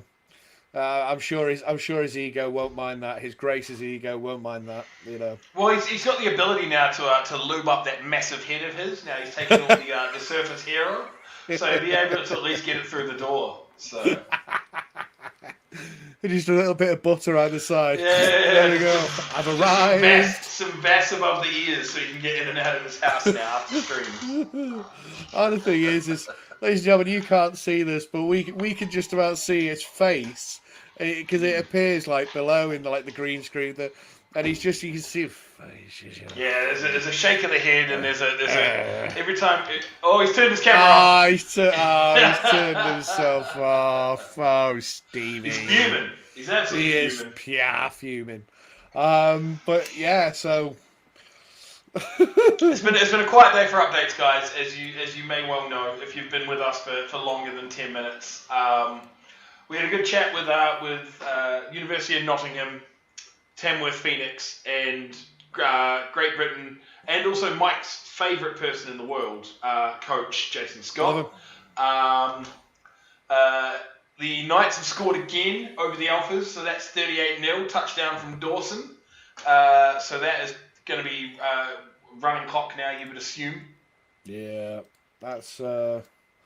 I know from a source that the Alphas are really struggling. They've got the Alphas have got some absolute quality players, but there's a massive gulf between like their best players. You got to stick your and they're sort of like third stringers.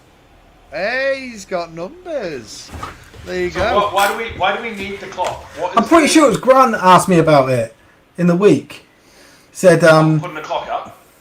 Yeah, because like when he watches it back, it's easier to have reference points. I was like, yeah, cool. Oh. I don't mind doing that. Oh, okay. Yeah. So I bought that, and there it is. There you go. Well done, you Grace. But yeah, so at 18 minutes past 16, Steve realised there was 20 quid in the hourly fund, and he had to bick his head. There you go. No, I bet there's not. No, there's been none. No.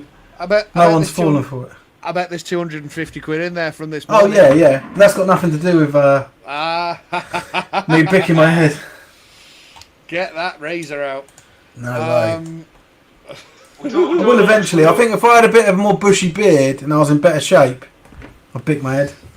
So maybe I will. Maybe for the Seahawks first game. So what I've just been told, so you'll bick your head if you have a less bushy beard and you're in better shape. So no, more bushy beard.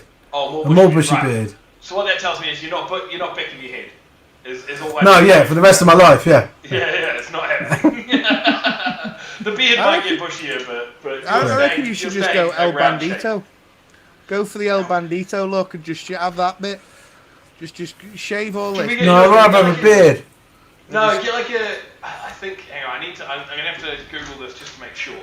Oh, the Knights were 38-0 up over the Alphas. Do we know that one? Yeah, we just said the Alphas are struggling for numbers, and the gulf between their best players and their, I don't want to say not crap players, because they're just not so good players. Is quite it's a drop off. Quite high, because I know the coaches there are really good, so their crap players are probably still a lot better than a lot of teams' crap players. If that makes sense. 26-12. This is what we want. This is what we want for Steve. Oh, here we go. We want this. The Jew. We want the Antonio Banderas. The Banderas. I couldn't possibly pull that off. Steve. Steve. Oh, fuck off. It just had a message come through, actually. Yes, it works. He's put 20 quid in. He's put 20 quid into the account. Ladies and gentlemen, thank you very much. I'm gonna have to. He's gonna have to be refunded. We'll get Steve's missus to confirm it, and we will get his head bicked, and it'll feel like a chicken. When I bicked my hair some time ago, it felt like a cold chicken. It was weird. For fuck's sake. So, ladies and gentlemen, Jack, you absolute hero. Yeah. Well done, sir. Well done. Absolutely love to see it. A little update from Johnny Bubbles at Chester, Manchester. 26-12. Romans have scored, but they missed the PAT. Devils Cardinals has gone final 63-0. I'm gonna have to do that picking quick, innit? Because my boss was off work last week. He's off work next week. So if I do it quick, then it'll probably be back to this state by the time he's back. Yeah. In line with Jason Scott's release, there is going to be another update. Steve is going to go full Baldy. There you go. He's like, you could either tune in to Jason Scott promoting the GB tryouts, or it's a Gridiron Hub and Steve's Baldy Sweat. There you go. There's your choice, ladies and gentlemen. Or split screen. We don't. Yes! The North Ants Knights. Yeah, it says. Yeah, that's what it says. Yeah. Why did you say that? It's not another 20 quid. It's the same 20 quid. No, I know. But but they bought it with the North Ants. Yeah. That's the North Ants live. Oh, I love it. Do it live. I'm not doing it live. It would be me like swearing and cutting my head. My missus crying in the corner. That sounds like a weekend. Yeah. A normal Friday night in the Price House. I was gonna say, it sounds like a normal Friday. You're swearing, your head's bleeding, and your missus is crying in the corner. Yeah. I told you to get out of my way. Sounds like Pompey just lost, is what I heard. Yeah. Right, let me get that. That's a full-time one in. Oh, crikey. Right. So No, I'm not doing it live. For the scoring for what I've heard for this is quite interesting. This is what. Go on, you got your clock, didn't you, mate? Shut up. Got your fucking clock. So what I've heard is the East Essex Sabres scored a touchdown, kicked the PAT, and got a safety to get to 9. But I've just been told that the squadron have just scored. Oh, come on, the Pumas. So and then I've just been corrected. Actually, they missed the kick. Both teams missed the kick. So apparently it's supposed to be 8-6. Like Those teams are terrible. I've got the most bipolar updates at the moment, but we've been told the squadron have scored. So, Okay. So what score do I put down? there we go. So Lou's just come through as well. 8-6 as well. 8-6. So, we had 9. yeah, we had 9-0. I know, and that's. I've just been told that I was told 9-0, and then I've been told that the kick was missed. Now, so it's 8-6. The 9-0 is wrong. It's 8-6. Okay. 8-6. Yeah, Lou's See, coming through. you get scores wrong and everyone kicks off.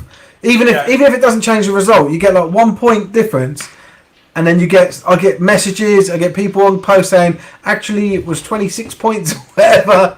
And it's really important we get this stuff right. I'm sure you take that all on board, Stevie. I'm sure you. I do updates. I just I also myself hate being wrong. I want it to be right. But Wyvern's 38-8. Have you seen the comment from Mr. Lawless? Can you put no? Nah. I'll put that for most of these games. Predominantly the ones where Nottingham plays. Nottingham. North Ants. 0-0. Right, I'm dropping back because I want to do some score stuff. Bye. Make sure you get them right. You suck again. He's just gonna get that last word in just as he drops out. Just as he drops off. Because as he's dropping off, because if he wants to say something back, he's got to come back in. He's like, "Oh, you bastard! You make me like a dickhead." Oh, you bastard! You made me like a dickhead. Exactly like that. There you go. And now look how much he's cracking up. Look how much he's tickled himself with that.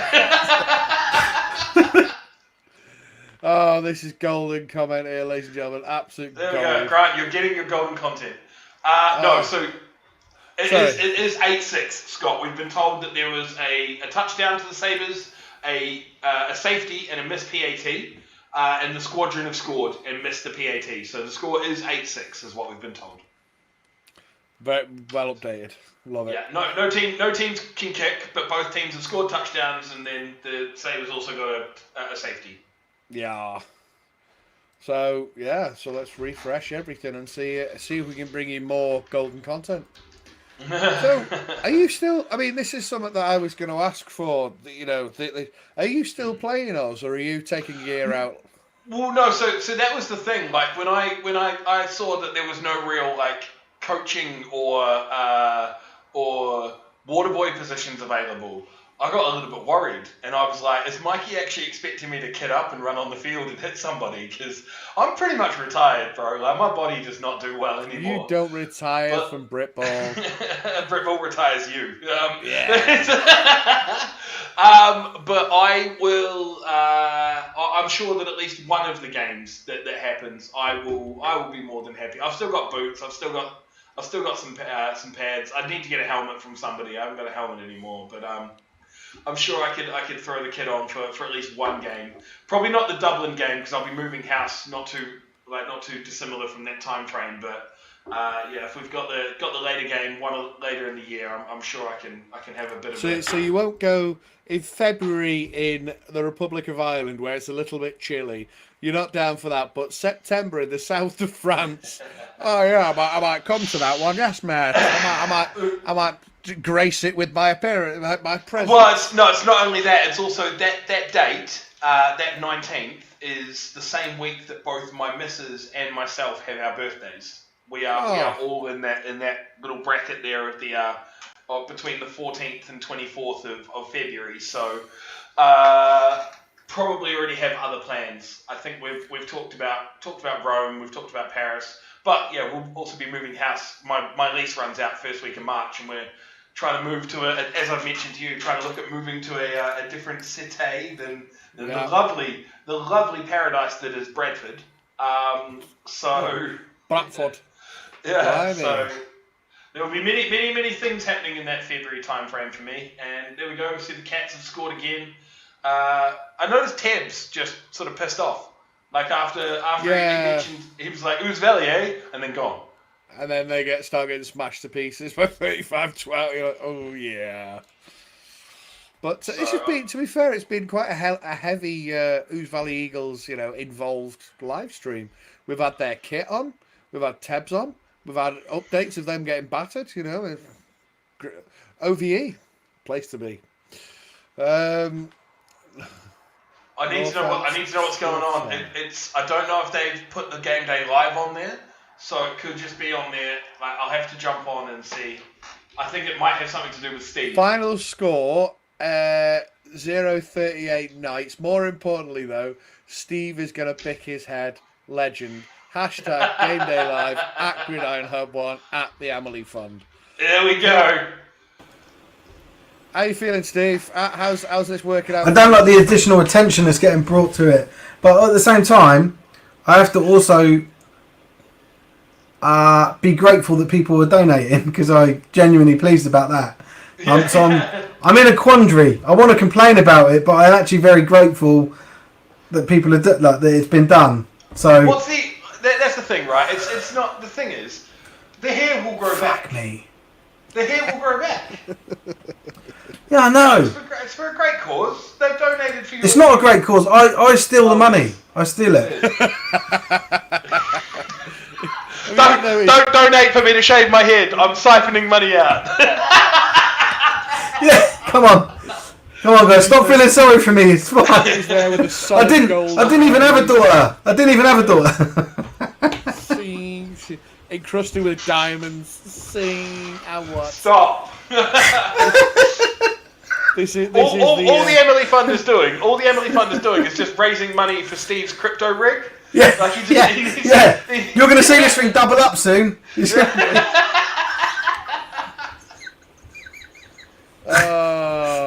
Please give all you can.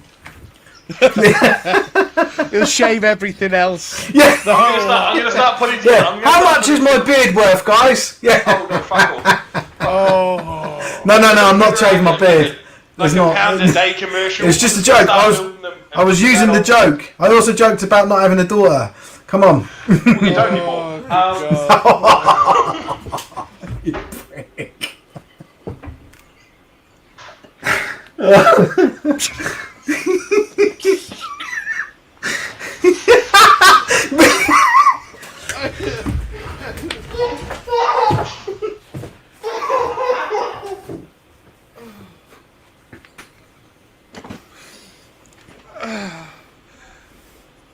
Well, it's just me. Welcome, ladies and gentlemen, to Game Day Live. We're going to restart this. Start this from from scratch with some score updates. Clyde Valley Blackhawks 0-0 against the Highland Zags. Oh, crikey. Freaking.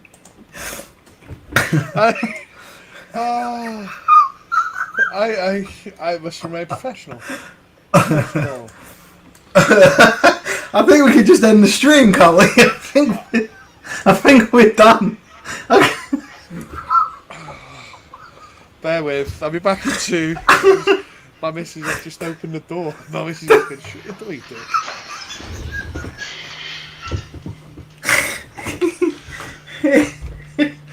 Mate. Mate, I am so sorry. No, don't say sorry. Don't say sorry. It's fine. Join the stream to 3 empty chairs. That's so Britball. Jake, yeah, we're aware. There was possibly the joke to end all jokes. Dropped. Let's. So, Go let's have a look. back and watch it. Look, the clock's behind Yeah. Steve. Yeah. At 16:29. 16. Yeah. Oh, Yeah. right. Grant wanted his gold. He got it, didn't he? Yeah. Yeah, Grant. So- You got your golden content. There you go. Chester Romans 12, Titans 26. Is that final? Wolverines, that I don't know. I think it is. Johnny's been giving us the updates. Can you? Yeah, I've got that as a final score actually. Let me just see. Chester. They're pretty good on their Facebook, on their Instagram. Jake, it's one to. It's one not worth. It's we're not going to repeat it, but yeah, go back and have a look. Score update. Cats. Hold on. Cats 42, Eagles 12. We had that, did we?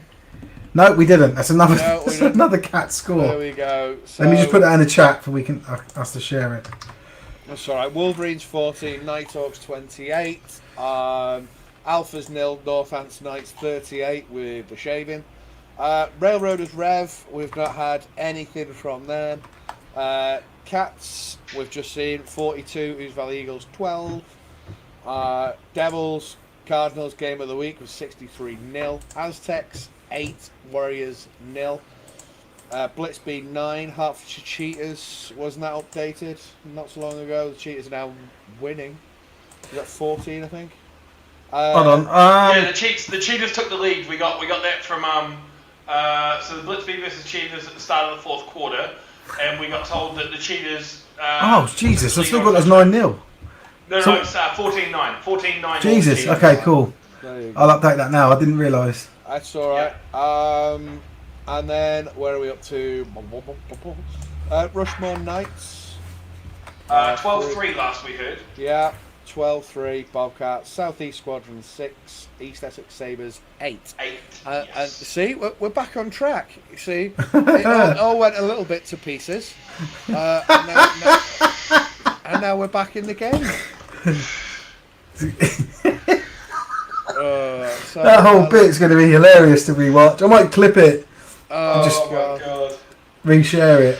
Yeah, please Jesus. when you do, please send it to me because I love that. I got to admit, I do love Northants Knight's tweet where they said Steve's going to pick his head legend and then tagged us in it. And then yeah. the image they shared, I thought it was Jeff Bezos, but it's probably not. It looks like him, but it's a bald-headed bloke with his. I thought it was like Howie Roseman or something from the Got Talent ones. I don't know. Like, I don't know who that is. Oh, I do know who that is. I do know who that is. Yeah. No, it doesn't look like him. it's just a bold geezer, isn't it? Yeah, some bold bloke. Full bloke. Nil. So, Nil. I've just had Oh, a message from Johnny Boo saying 6 or 7 Manx starters missing from both sides of the ball. So that's 14 starters potentially out for the Titans. And out of 22. But why? Like, does he know why? Is this just because they were like they're being rested, I have no idea. or not rested? But you know, there's no point turning up because you're not going to get game time, sort of thing. Maybe, I don't know. Yeah, this is against Chester. Yeah, that's what I mean. So there's 2 games we don't have a score update for at all, which is the Shropshire Revolution versus the Railroaders, and Dumfries Hunters versus the Dunfermline Kings. Johnny Where are our just Scottish says no folks at? idea. Tell him to walk over to the other side of the field because he's been on the Chester side. Tell him to walk all the way around in the rain and ask.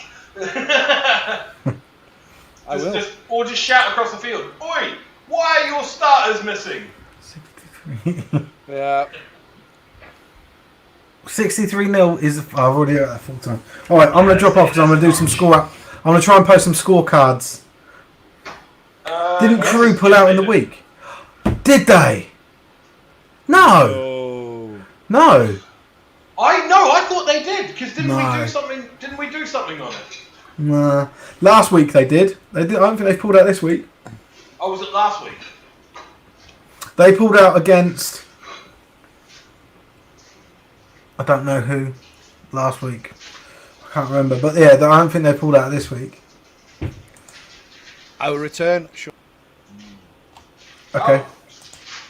You can't Let me go just check before some you get final there. scores. I'm going to go for a burst if you really wanted to know. No, I didn't care.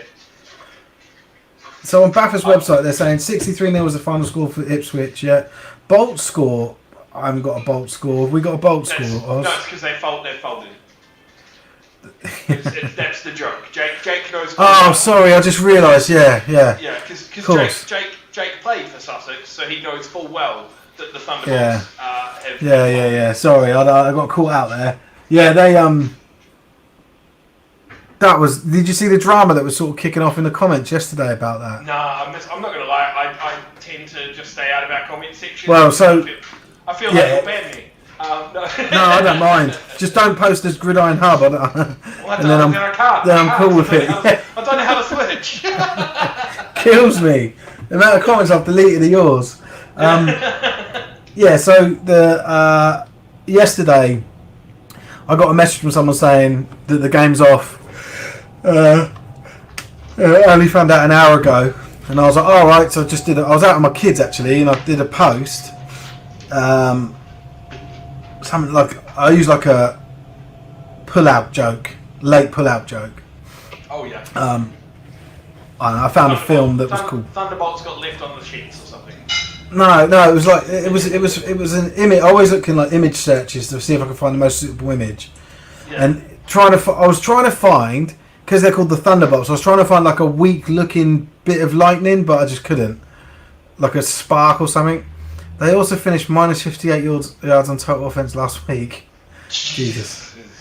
We got full time here. Merseyside Nighthawks versus the Wolverines. Yeah. So what's that, 20? Oh, hold on. We haven't updated that in ages. Yeah, 26.56. Okay, let's put that up. So the Nighthawks. Hey, it's Bread! Yeah, thank you, Bread. Fucking love Bread. Women's have taken in one more TD. It's Bread! Women's have taken in one more TD as the time expires. Full-time The score. Wivens. The Wivens. Nil with the Wivens. Yeah. The Wyverns. 44-8 final score. Brad, it did. We need to know. Did Craig score? We're not gonna. We need to know if Craig Owen scored. So I'll message him if he's not. He might be listening. I don't know. Doubt it. Somehow I feel like that when you've just finished like a full game in the piss and rain, the first thing you're not like. I doubt the first thing you go, let me get on the game day live stream. Let me see how that's going. Are they talking Why about not? Why not? It's how to find out all the scores around the around the league.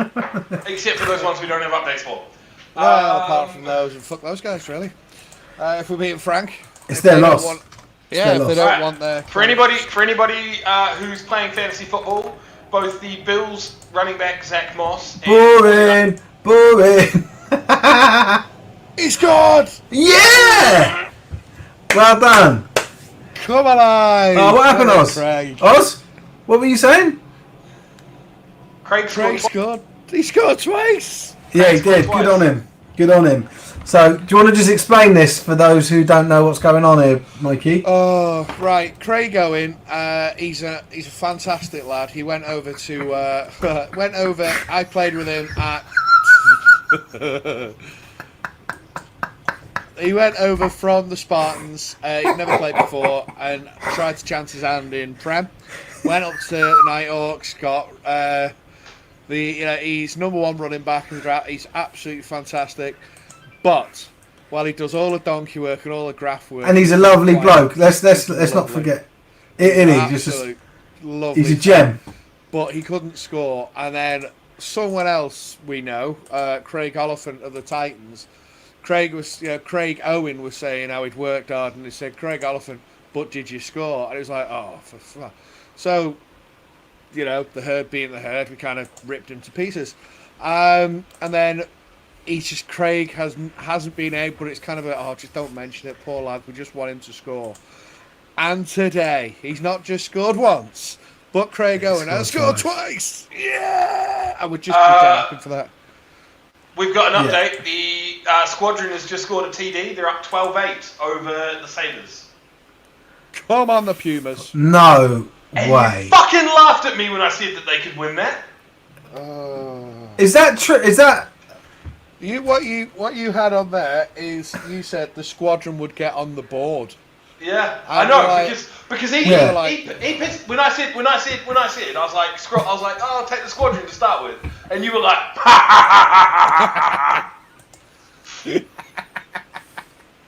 Sorry, some sort of cartoon bad guys. sorry, let me get the score right. 12-8. Yes. Wild. My love for the East Essex Sabres is going to disappear if they don't win this game. Oh, again. Is this a under-19 game? Sure. Yeah. Actually, do we have that? No. Oh yeah, I had it at half time, 30-6. 60-6 is the full time score. All right, cool. That's a shoe-in. But yeah, so we're made up for Craigie, baby. We're absolutely over the moon for him. Yeah, because he posts like his highlights every week, and he's some fantastic runs. Like he's a solid running back. They are one of the only games that we do not have the update. No, we've got two games that we don't have scores for. We haven't got the Shropshire game, and we haven't got the Dunfermline Dumfries game. Right, I'm gonna drop out for about 10 minutes while I do some score updates on the website. Who's playing Dunfermline? Is it the other stuff? Or is it the... Isn't it? I think it's the Kings versus the Hunters, so it's Dumfries confirmed. Yeah, cool, it is. All right. Yeah, sure. It is, and I have it on the screen right here. Dual screen. Put it in front of me. Was that Scottish? I don't know what that was. Who cares? I got no idea. He's happy. He's involved. I'm checking through all my messages because I don't think there's anything. So I'm trying to see full-time score: Wyverns 44, Raptors 8. Yeah, they scored as from what their Twitter was saying, they scored it right as time was expiring. So yeah, so that is a really good win for the Wyverns, or Wivens as some call it. 0-0. Yeah, 0-0. So we'll rattle through because I've got a feeling Stevie's probably updating. I don't know if he's updating the. Well, I've got 16 minutes left in me. Is that it? Yeah. Then we're done. Just so we know. If we can look at the clock here, 16 minutes will take us to 5. So, yeah, and Steve's like, what? Yeah. When did I get brought in? Have you added me on? Have you? No.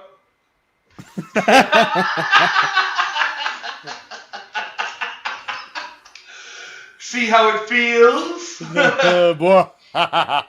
He regrets the day that he gave me an admin login to this as opposed to just a guest login.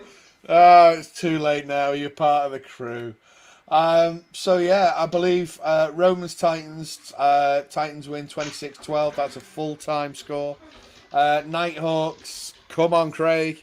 56 beating the Wolverines 56-26. Northants Knight beats the Alphas 38-0.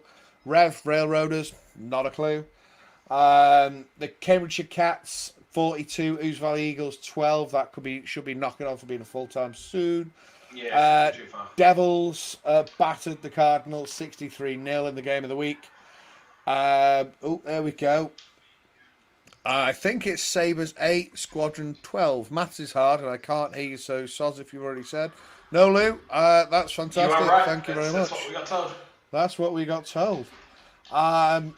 So going back down, Bristol Aztecs 8, South Wales Warriors 0. There we go. We've just been told it's 14-8. 2 point was good.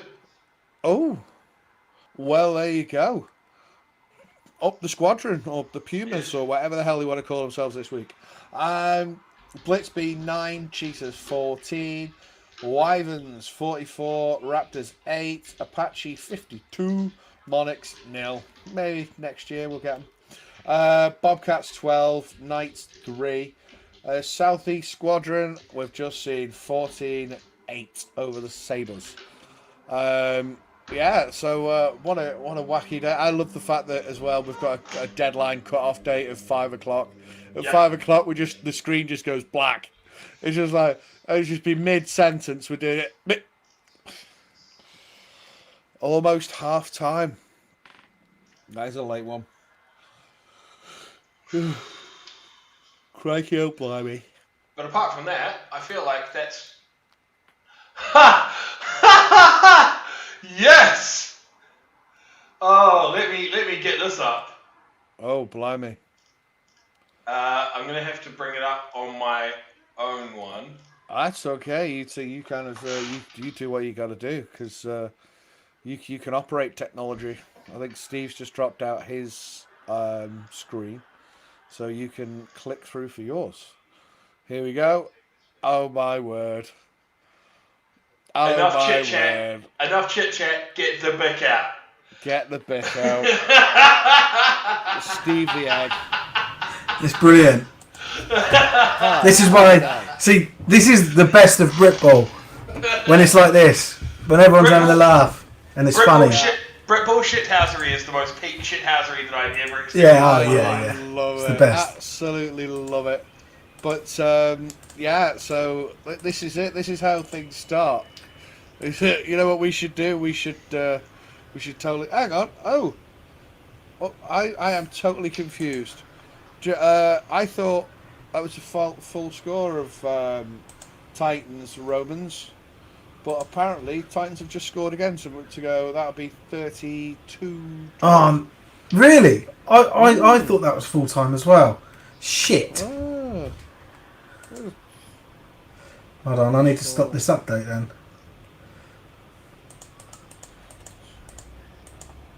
I can't do that. Oh, that's not what I can't broadcast that next little bit from Johnny. But Johnny noted, if you're listening, Boo, noted, and I feel exactly the same way. But yeah, so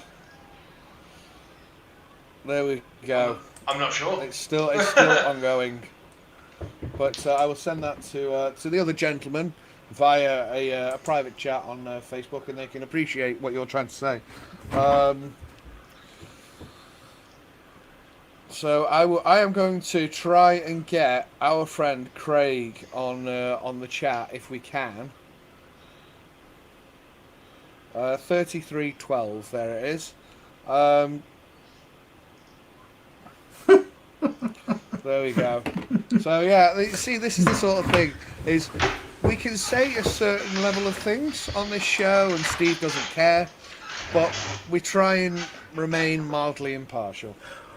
Well, if that had, because you've given away the source of it, we can't say it, but if we'd have maintained an anonymity, I would have said it, no problem.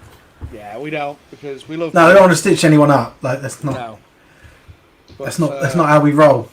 No, but that's right. Blimey.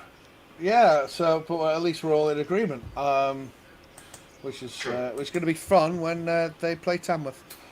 So we got a half-time score. South Wales Bristol. 22-0 to Bristol. Well, yeah, there we go. We kind of assumed as much, but they kept. Well, it was actually. Long enough. It's probably a bit better than, because at 8-0 I was thinking, cool, you know, the Warriors are still in it, sort of thing. So yeah, you know, 22-0 is probably not as high of a score as I thought it'd be at half time, but it's still, you know, points to nothing. It's still not 0-0. Yeah, 0-0. Brilliant. That's your new nickname. 0-0. 0-0. On the back of your Sealand shirt, it's going to be 0-0. You're not allowed to have your surname on there. Not Evers. It's got to be 0-0. But yeah. Let me just see if I can fix this up. I can't believe that Manchester game's still going. What I've done is I put all the full-time scores that I had and uploaded them on the website, and it's just uploading now. Right. And what that does is it automatically generates, like computer graphic generates the scores, like the score post that we then post. So doing it early means that the score's going to be wrong on it. So I need to do that one manually. So what was the most recent Aztecs South Wales score that we've got? 22-0. 22-0. There we go. For Faztex.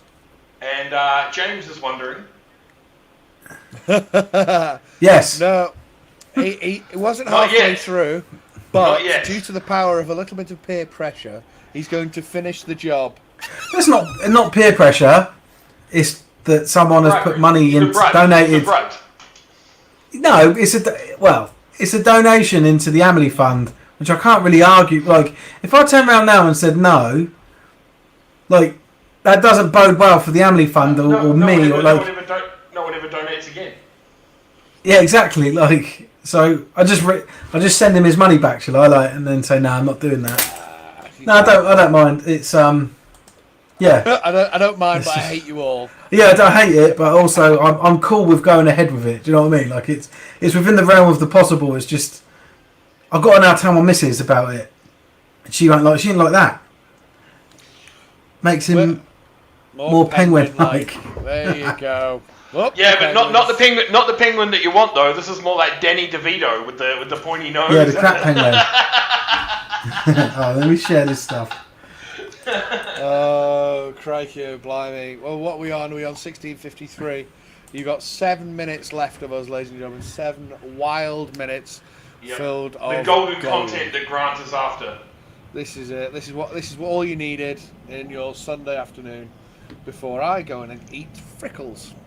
Frickles? Oh, do you know what I found out yesterday? Fried pickles. They're so good. Do you know what I found out yesterday? I'm going to tell you what I found out yesterday. So, you know, do you watch The Chase? Yes. Where you're aware of the show The Chase? Well, yeah, I don't watch it, but I know of it. Well, there's one of the chasers is a guy called Mark the Beast Labatt. Right. Big dude. He's like 6'6". Probably the best chaser in it. Like, you know, you come up against him, that's it. Just go home. His brother plays flag football, and Mark sponsors the team. And then I messaged him from like, or tweeted him from the Gridiron Hub account and said, "Oh, are you into it? Are you into like the NFL as well?" And he said, "Yeah, he's been an NFL fan for 40 years, and he used to play American football back in the 80s." So I'm going to see, like it says on his Twitter account, like, you know, media inquiries. I want to see if he wants to do an interview or pop onto Gridiron Hub Live and chat to us. Yeah, the Swansea Hammerheads is the ones that they sponsor. Oh, you knew that, did you? Yeah, it's Paul, his team. Paul, that's right. Yeah, they're in the Brooklyn Bowl. Yeah, that's what it was on the back of, the Brooklyn Bowl. Yeah, that's cute. Yeah. See, bringing people together. Yeah, it's cool. That's magic. Yeah, and like, because I know there's obviously a few celebrities that have played or been involved with American football. Like obviously Vernon Kay is probably the most prominent one. You got the bloke that was in Lock Stock. So the one that's got like the plastic phone, the fat bloke. Oh. Yeah. He's. I can't think of his name. He's covered it. He's got loads of jewellery and stuff, and he sells all the dodgy gear. Yeah. I can't remember his name, but he's with the London O's for years. Is he? Apparently, Dermot O'Leary played for a little while as a receiver. Nick the Greek, Stephen Scott. That's it. Yeah. Yeah, Nick the Greek. Nick. Yeah. See, hi Ollie. Hi fellas. Who else is there? Who else is a famous person? Obviously, you've got the dude. What's his name? The American coach, Peyton. Something Peyton. What's his name? Walter. No, not Walter Payton. What, Sean Payton. Sean Payton. Oh, yeah. And then same with the Dallas Cowboys defensive line coach, Aiden Dern. He was with the O's. Yeah, that's right. Yeah. I wouldn't. Yeah, I suppose. But I suppose both of those examples are more people that have been American football people rather than actual celebrities. Yeah. Well, Sean Payton was with the Leicester Panthers. That's right. Yeah, Leicester Panthers. Yeah. Peyton And with the Thunder. Look at Ollie. He had to drop it in, didn't he? He loves the Thunder. Well, they folded, so. I was going to say he didn't love them when he No, he's left them, isn't he? He's at the Thrashers. He left before they folded. I know. Yeah, he jumped off a sinking ship apparently. Really? Is that at the Thrashers? I wouldn't have known that looking at that photo. I don't see Silent anywhere near that. Oh, you can't see the photos, can you, Steve? No. What photos? Oh, what? His profile picture. It's him in a Knights uniform and him in a Sussex uniform. It's got nothing to do with the Thrashers whatsoever. Dermot O'Leary, yeah, the Gladiators, yeah, I knew that. Yeah, so yeah. Does anyone know of any more? That's all the ones I know. Well, I know that the 2-minute warning, the Cheetahs scored a TD. PAT was good, and they're now 21-9 over the Blitz B. Cool. There you go. Johnny Weeks has just said it's full time there at Chester. Right, so what was the score? 33-12. I'm gutted about that. That's alright. Because I already put it in I already put 20 whatever 12 in the website. Oh, okay, right. So I can do it. That just pisses me off. What was the other one? We just had another one, didn't we? The Cheetahs 21. 21-9. And is that okay? Cool. Hey, don't tell me to shut it, mate. You've had that up there for fucking weeks. You've been playing for Solent for the past 3 weeks, so that's on you, mate. That's on you.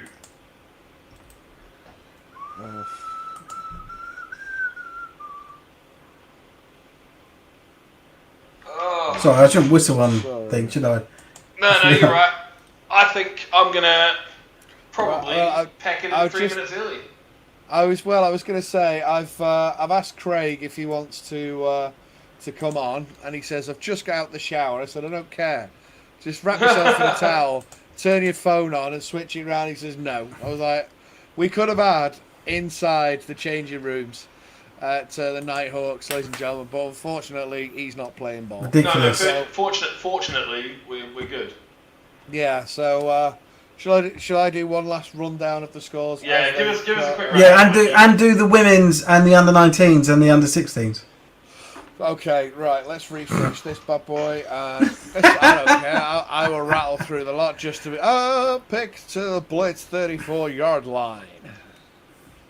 I am ever the professional. So, adult contact week 12. Oh! Trichio blimey. What's that? That's the Reb. 56-0 Rebs. Shropshire. What's Michael Sean? Michael asked earlier on. Oh, so he's tagged him in it. Got it. Yeah. So what? So Shropshire are 56-0 up, or they won 56-0? We don't know, but that's the score, man. There you go, 56-0. So, let's, we go. Clyde Valley Blackhawks 0, Highland Stags 0 is the last thing we got. Nothing on the Hunters Kings. We're going to go offline very shortly, so we maybe not know. The full-time, Titans 33, Romans 12, full-time, Nighthawks 56, Wolverines 26. Northants Knights beat Scunthorpe Alphas 38-0. We've just seen Revolution, a bit of a drop in there, 56-0 over the Railroaders. Cambridgeshire Cats 42, Ouse Valley Eagles 12. Norwich Devils, Cardinals game of the week 63-0 for the Devils. Bristol Aztecs 22, South Wales Warriors 0. London Blitz B 9, Hertfordshire Cheetahs 21. Wyverns 44, Jurassic Coast Raptors 8. Patchy 52, Monarchs 0. Rushmore Knights 3, Bournemouth Bobcats 12. Maidstone Pumas 12, East Essex Sabres 8. Cancelled fixtures we're not going to even bother with. Women's contact. No, so that East Essex Sabres, that's 14-6. Sorry, 14-8. That's 14-8 to the Pumas. And that was the halftime score. And it's the Sabres have taken over in the third quarter. There we go. Women's contact was the games tournament in Teesside. Yesterday was Teesside Steelers 15, Edinburgh Wolves 0, East Kilbride Pirates 16, Wolves 19, Steelers 43, East Kilbride 6. And to rattle through the under-19s contact, the Napier Knights 21, Pirates 53. Then that was all she wrote as the Wildcats pulled out of the tournament. In Division 2 Northwest, the Romans 12, Lincolnshire Bombers 6, Burnley Tornadoes 22, Bombers 8, Romans 14, Tornadoes 0. Division 1 North, Chorley Buccaneers 60, Manchester Titans 6, and that is all she wrote for that. And under 16 contact, Yorkshire Assassins 22, North East Giants 22, Darlington Steam 19, Assassins 40, Steam 16, North East Giants 42, Adult Flag, the season completed. That is your lot, ladies and gentlemen. There we go. And we're a minute over. We're a minute over. That's because we wanted to be professional enough to get all of the fixtures in. So, Stevie, Oz, with the time at 17:02. It's been emotional. It has been emotional, especially right about 4:30ish. That was when it got real emotional. Actually, 16:29. If you're getting to this point and it closes in a sec, rewind it back to 16:29, and you'll have one of the most on the little red jokes. on the little red clock. Yeah, there's a couple of brutal jokes in there, but one particular. One that ended the whole segment and nearly ended the stream. Yeah, but it's been a wild ride. But if you can Steve, if you can clip that, please send it to me. Oh yeah, of course I can. Yeah, I can do anything. But yeah, cool. But yeah, I'm going to I'm gonna start posting up all the scores that are full time. Then I'm going to take a break, go and see my kids, have some food. Actually, I can't have food. I have the fucking shake thing. Do bedtime with them, and then I'll come back out and do the rest of the final scores. But thank you, gents. Thank you to Coach Scott for coming on. And thank you to Johnny Weeks. Thank you to Johnny Weeks. Thank you to everyone that's sending us scores. Congratulations to Craig Owen for scoring his 2 TDs. Yeah. Thank you for the Northants Knights. What was the guy's name? Jamie? Scroll. Jack. Sorry, Jack. Thank you to Jack for donating 20 quid. I will shave my head. With a bic. Yeah. And then I'll post the results. But it's been good. It's been good fun.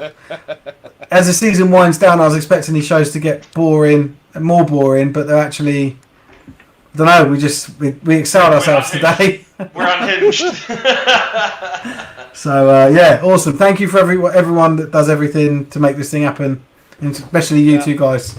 And we'll be back next week. Enjoy the NFL. Yeah. See you later. Protect the fort. Cheers. To the Pedalos. Have you got to press end or shall I?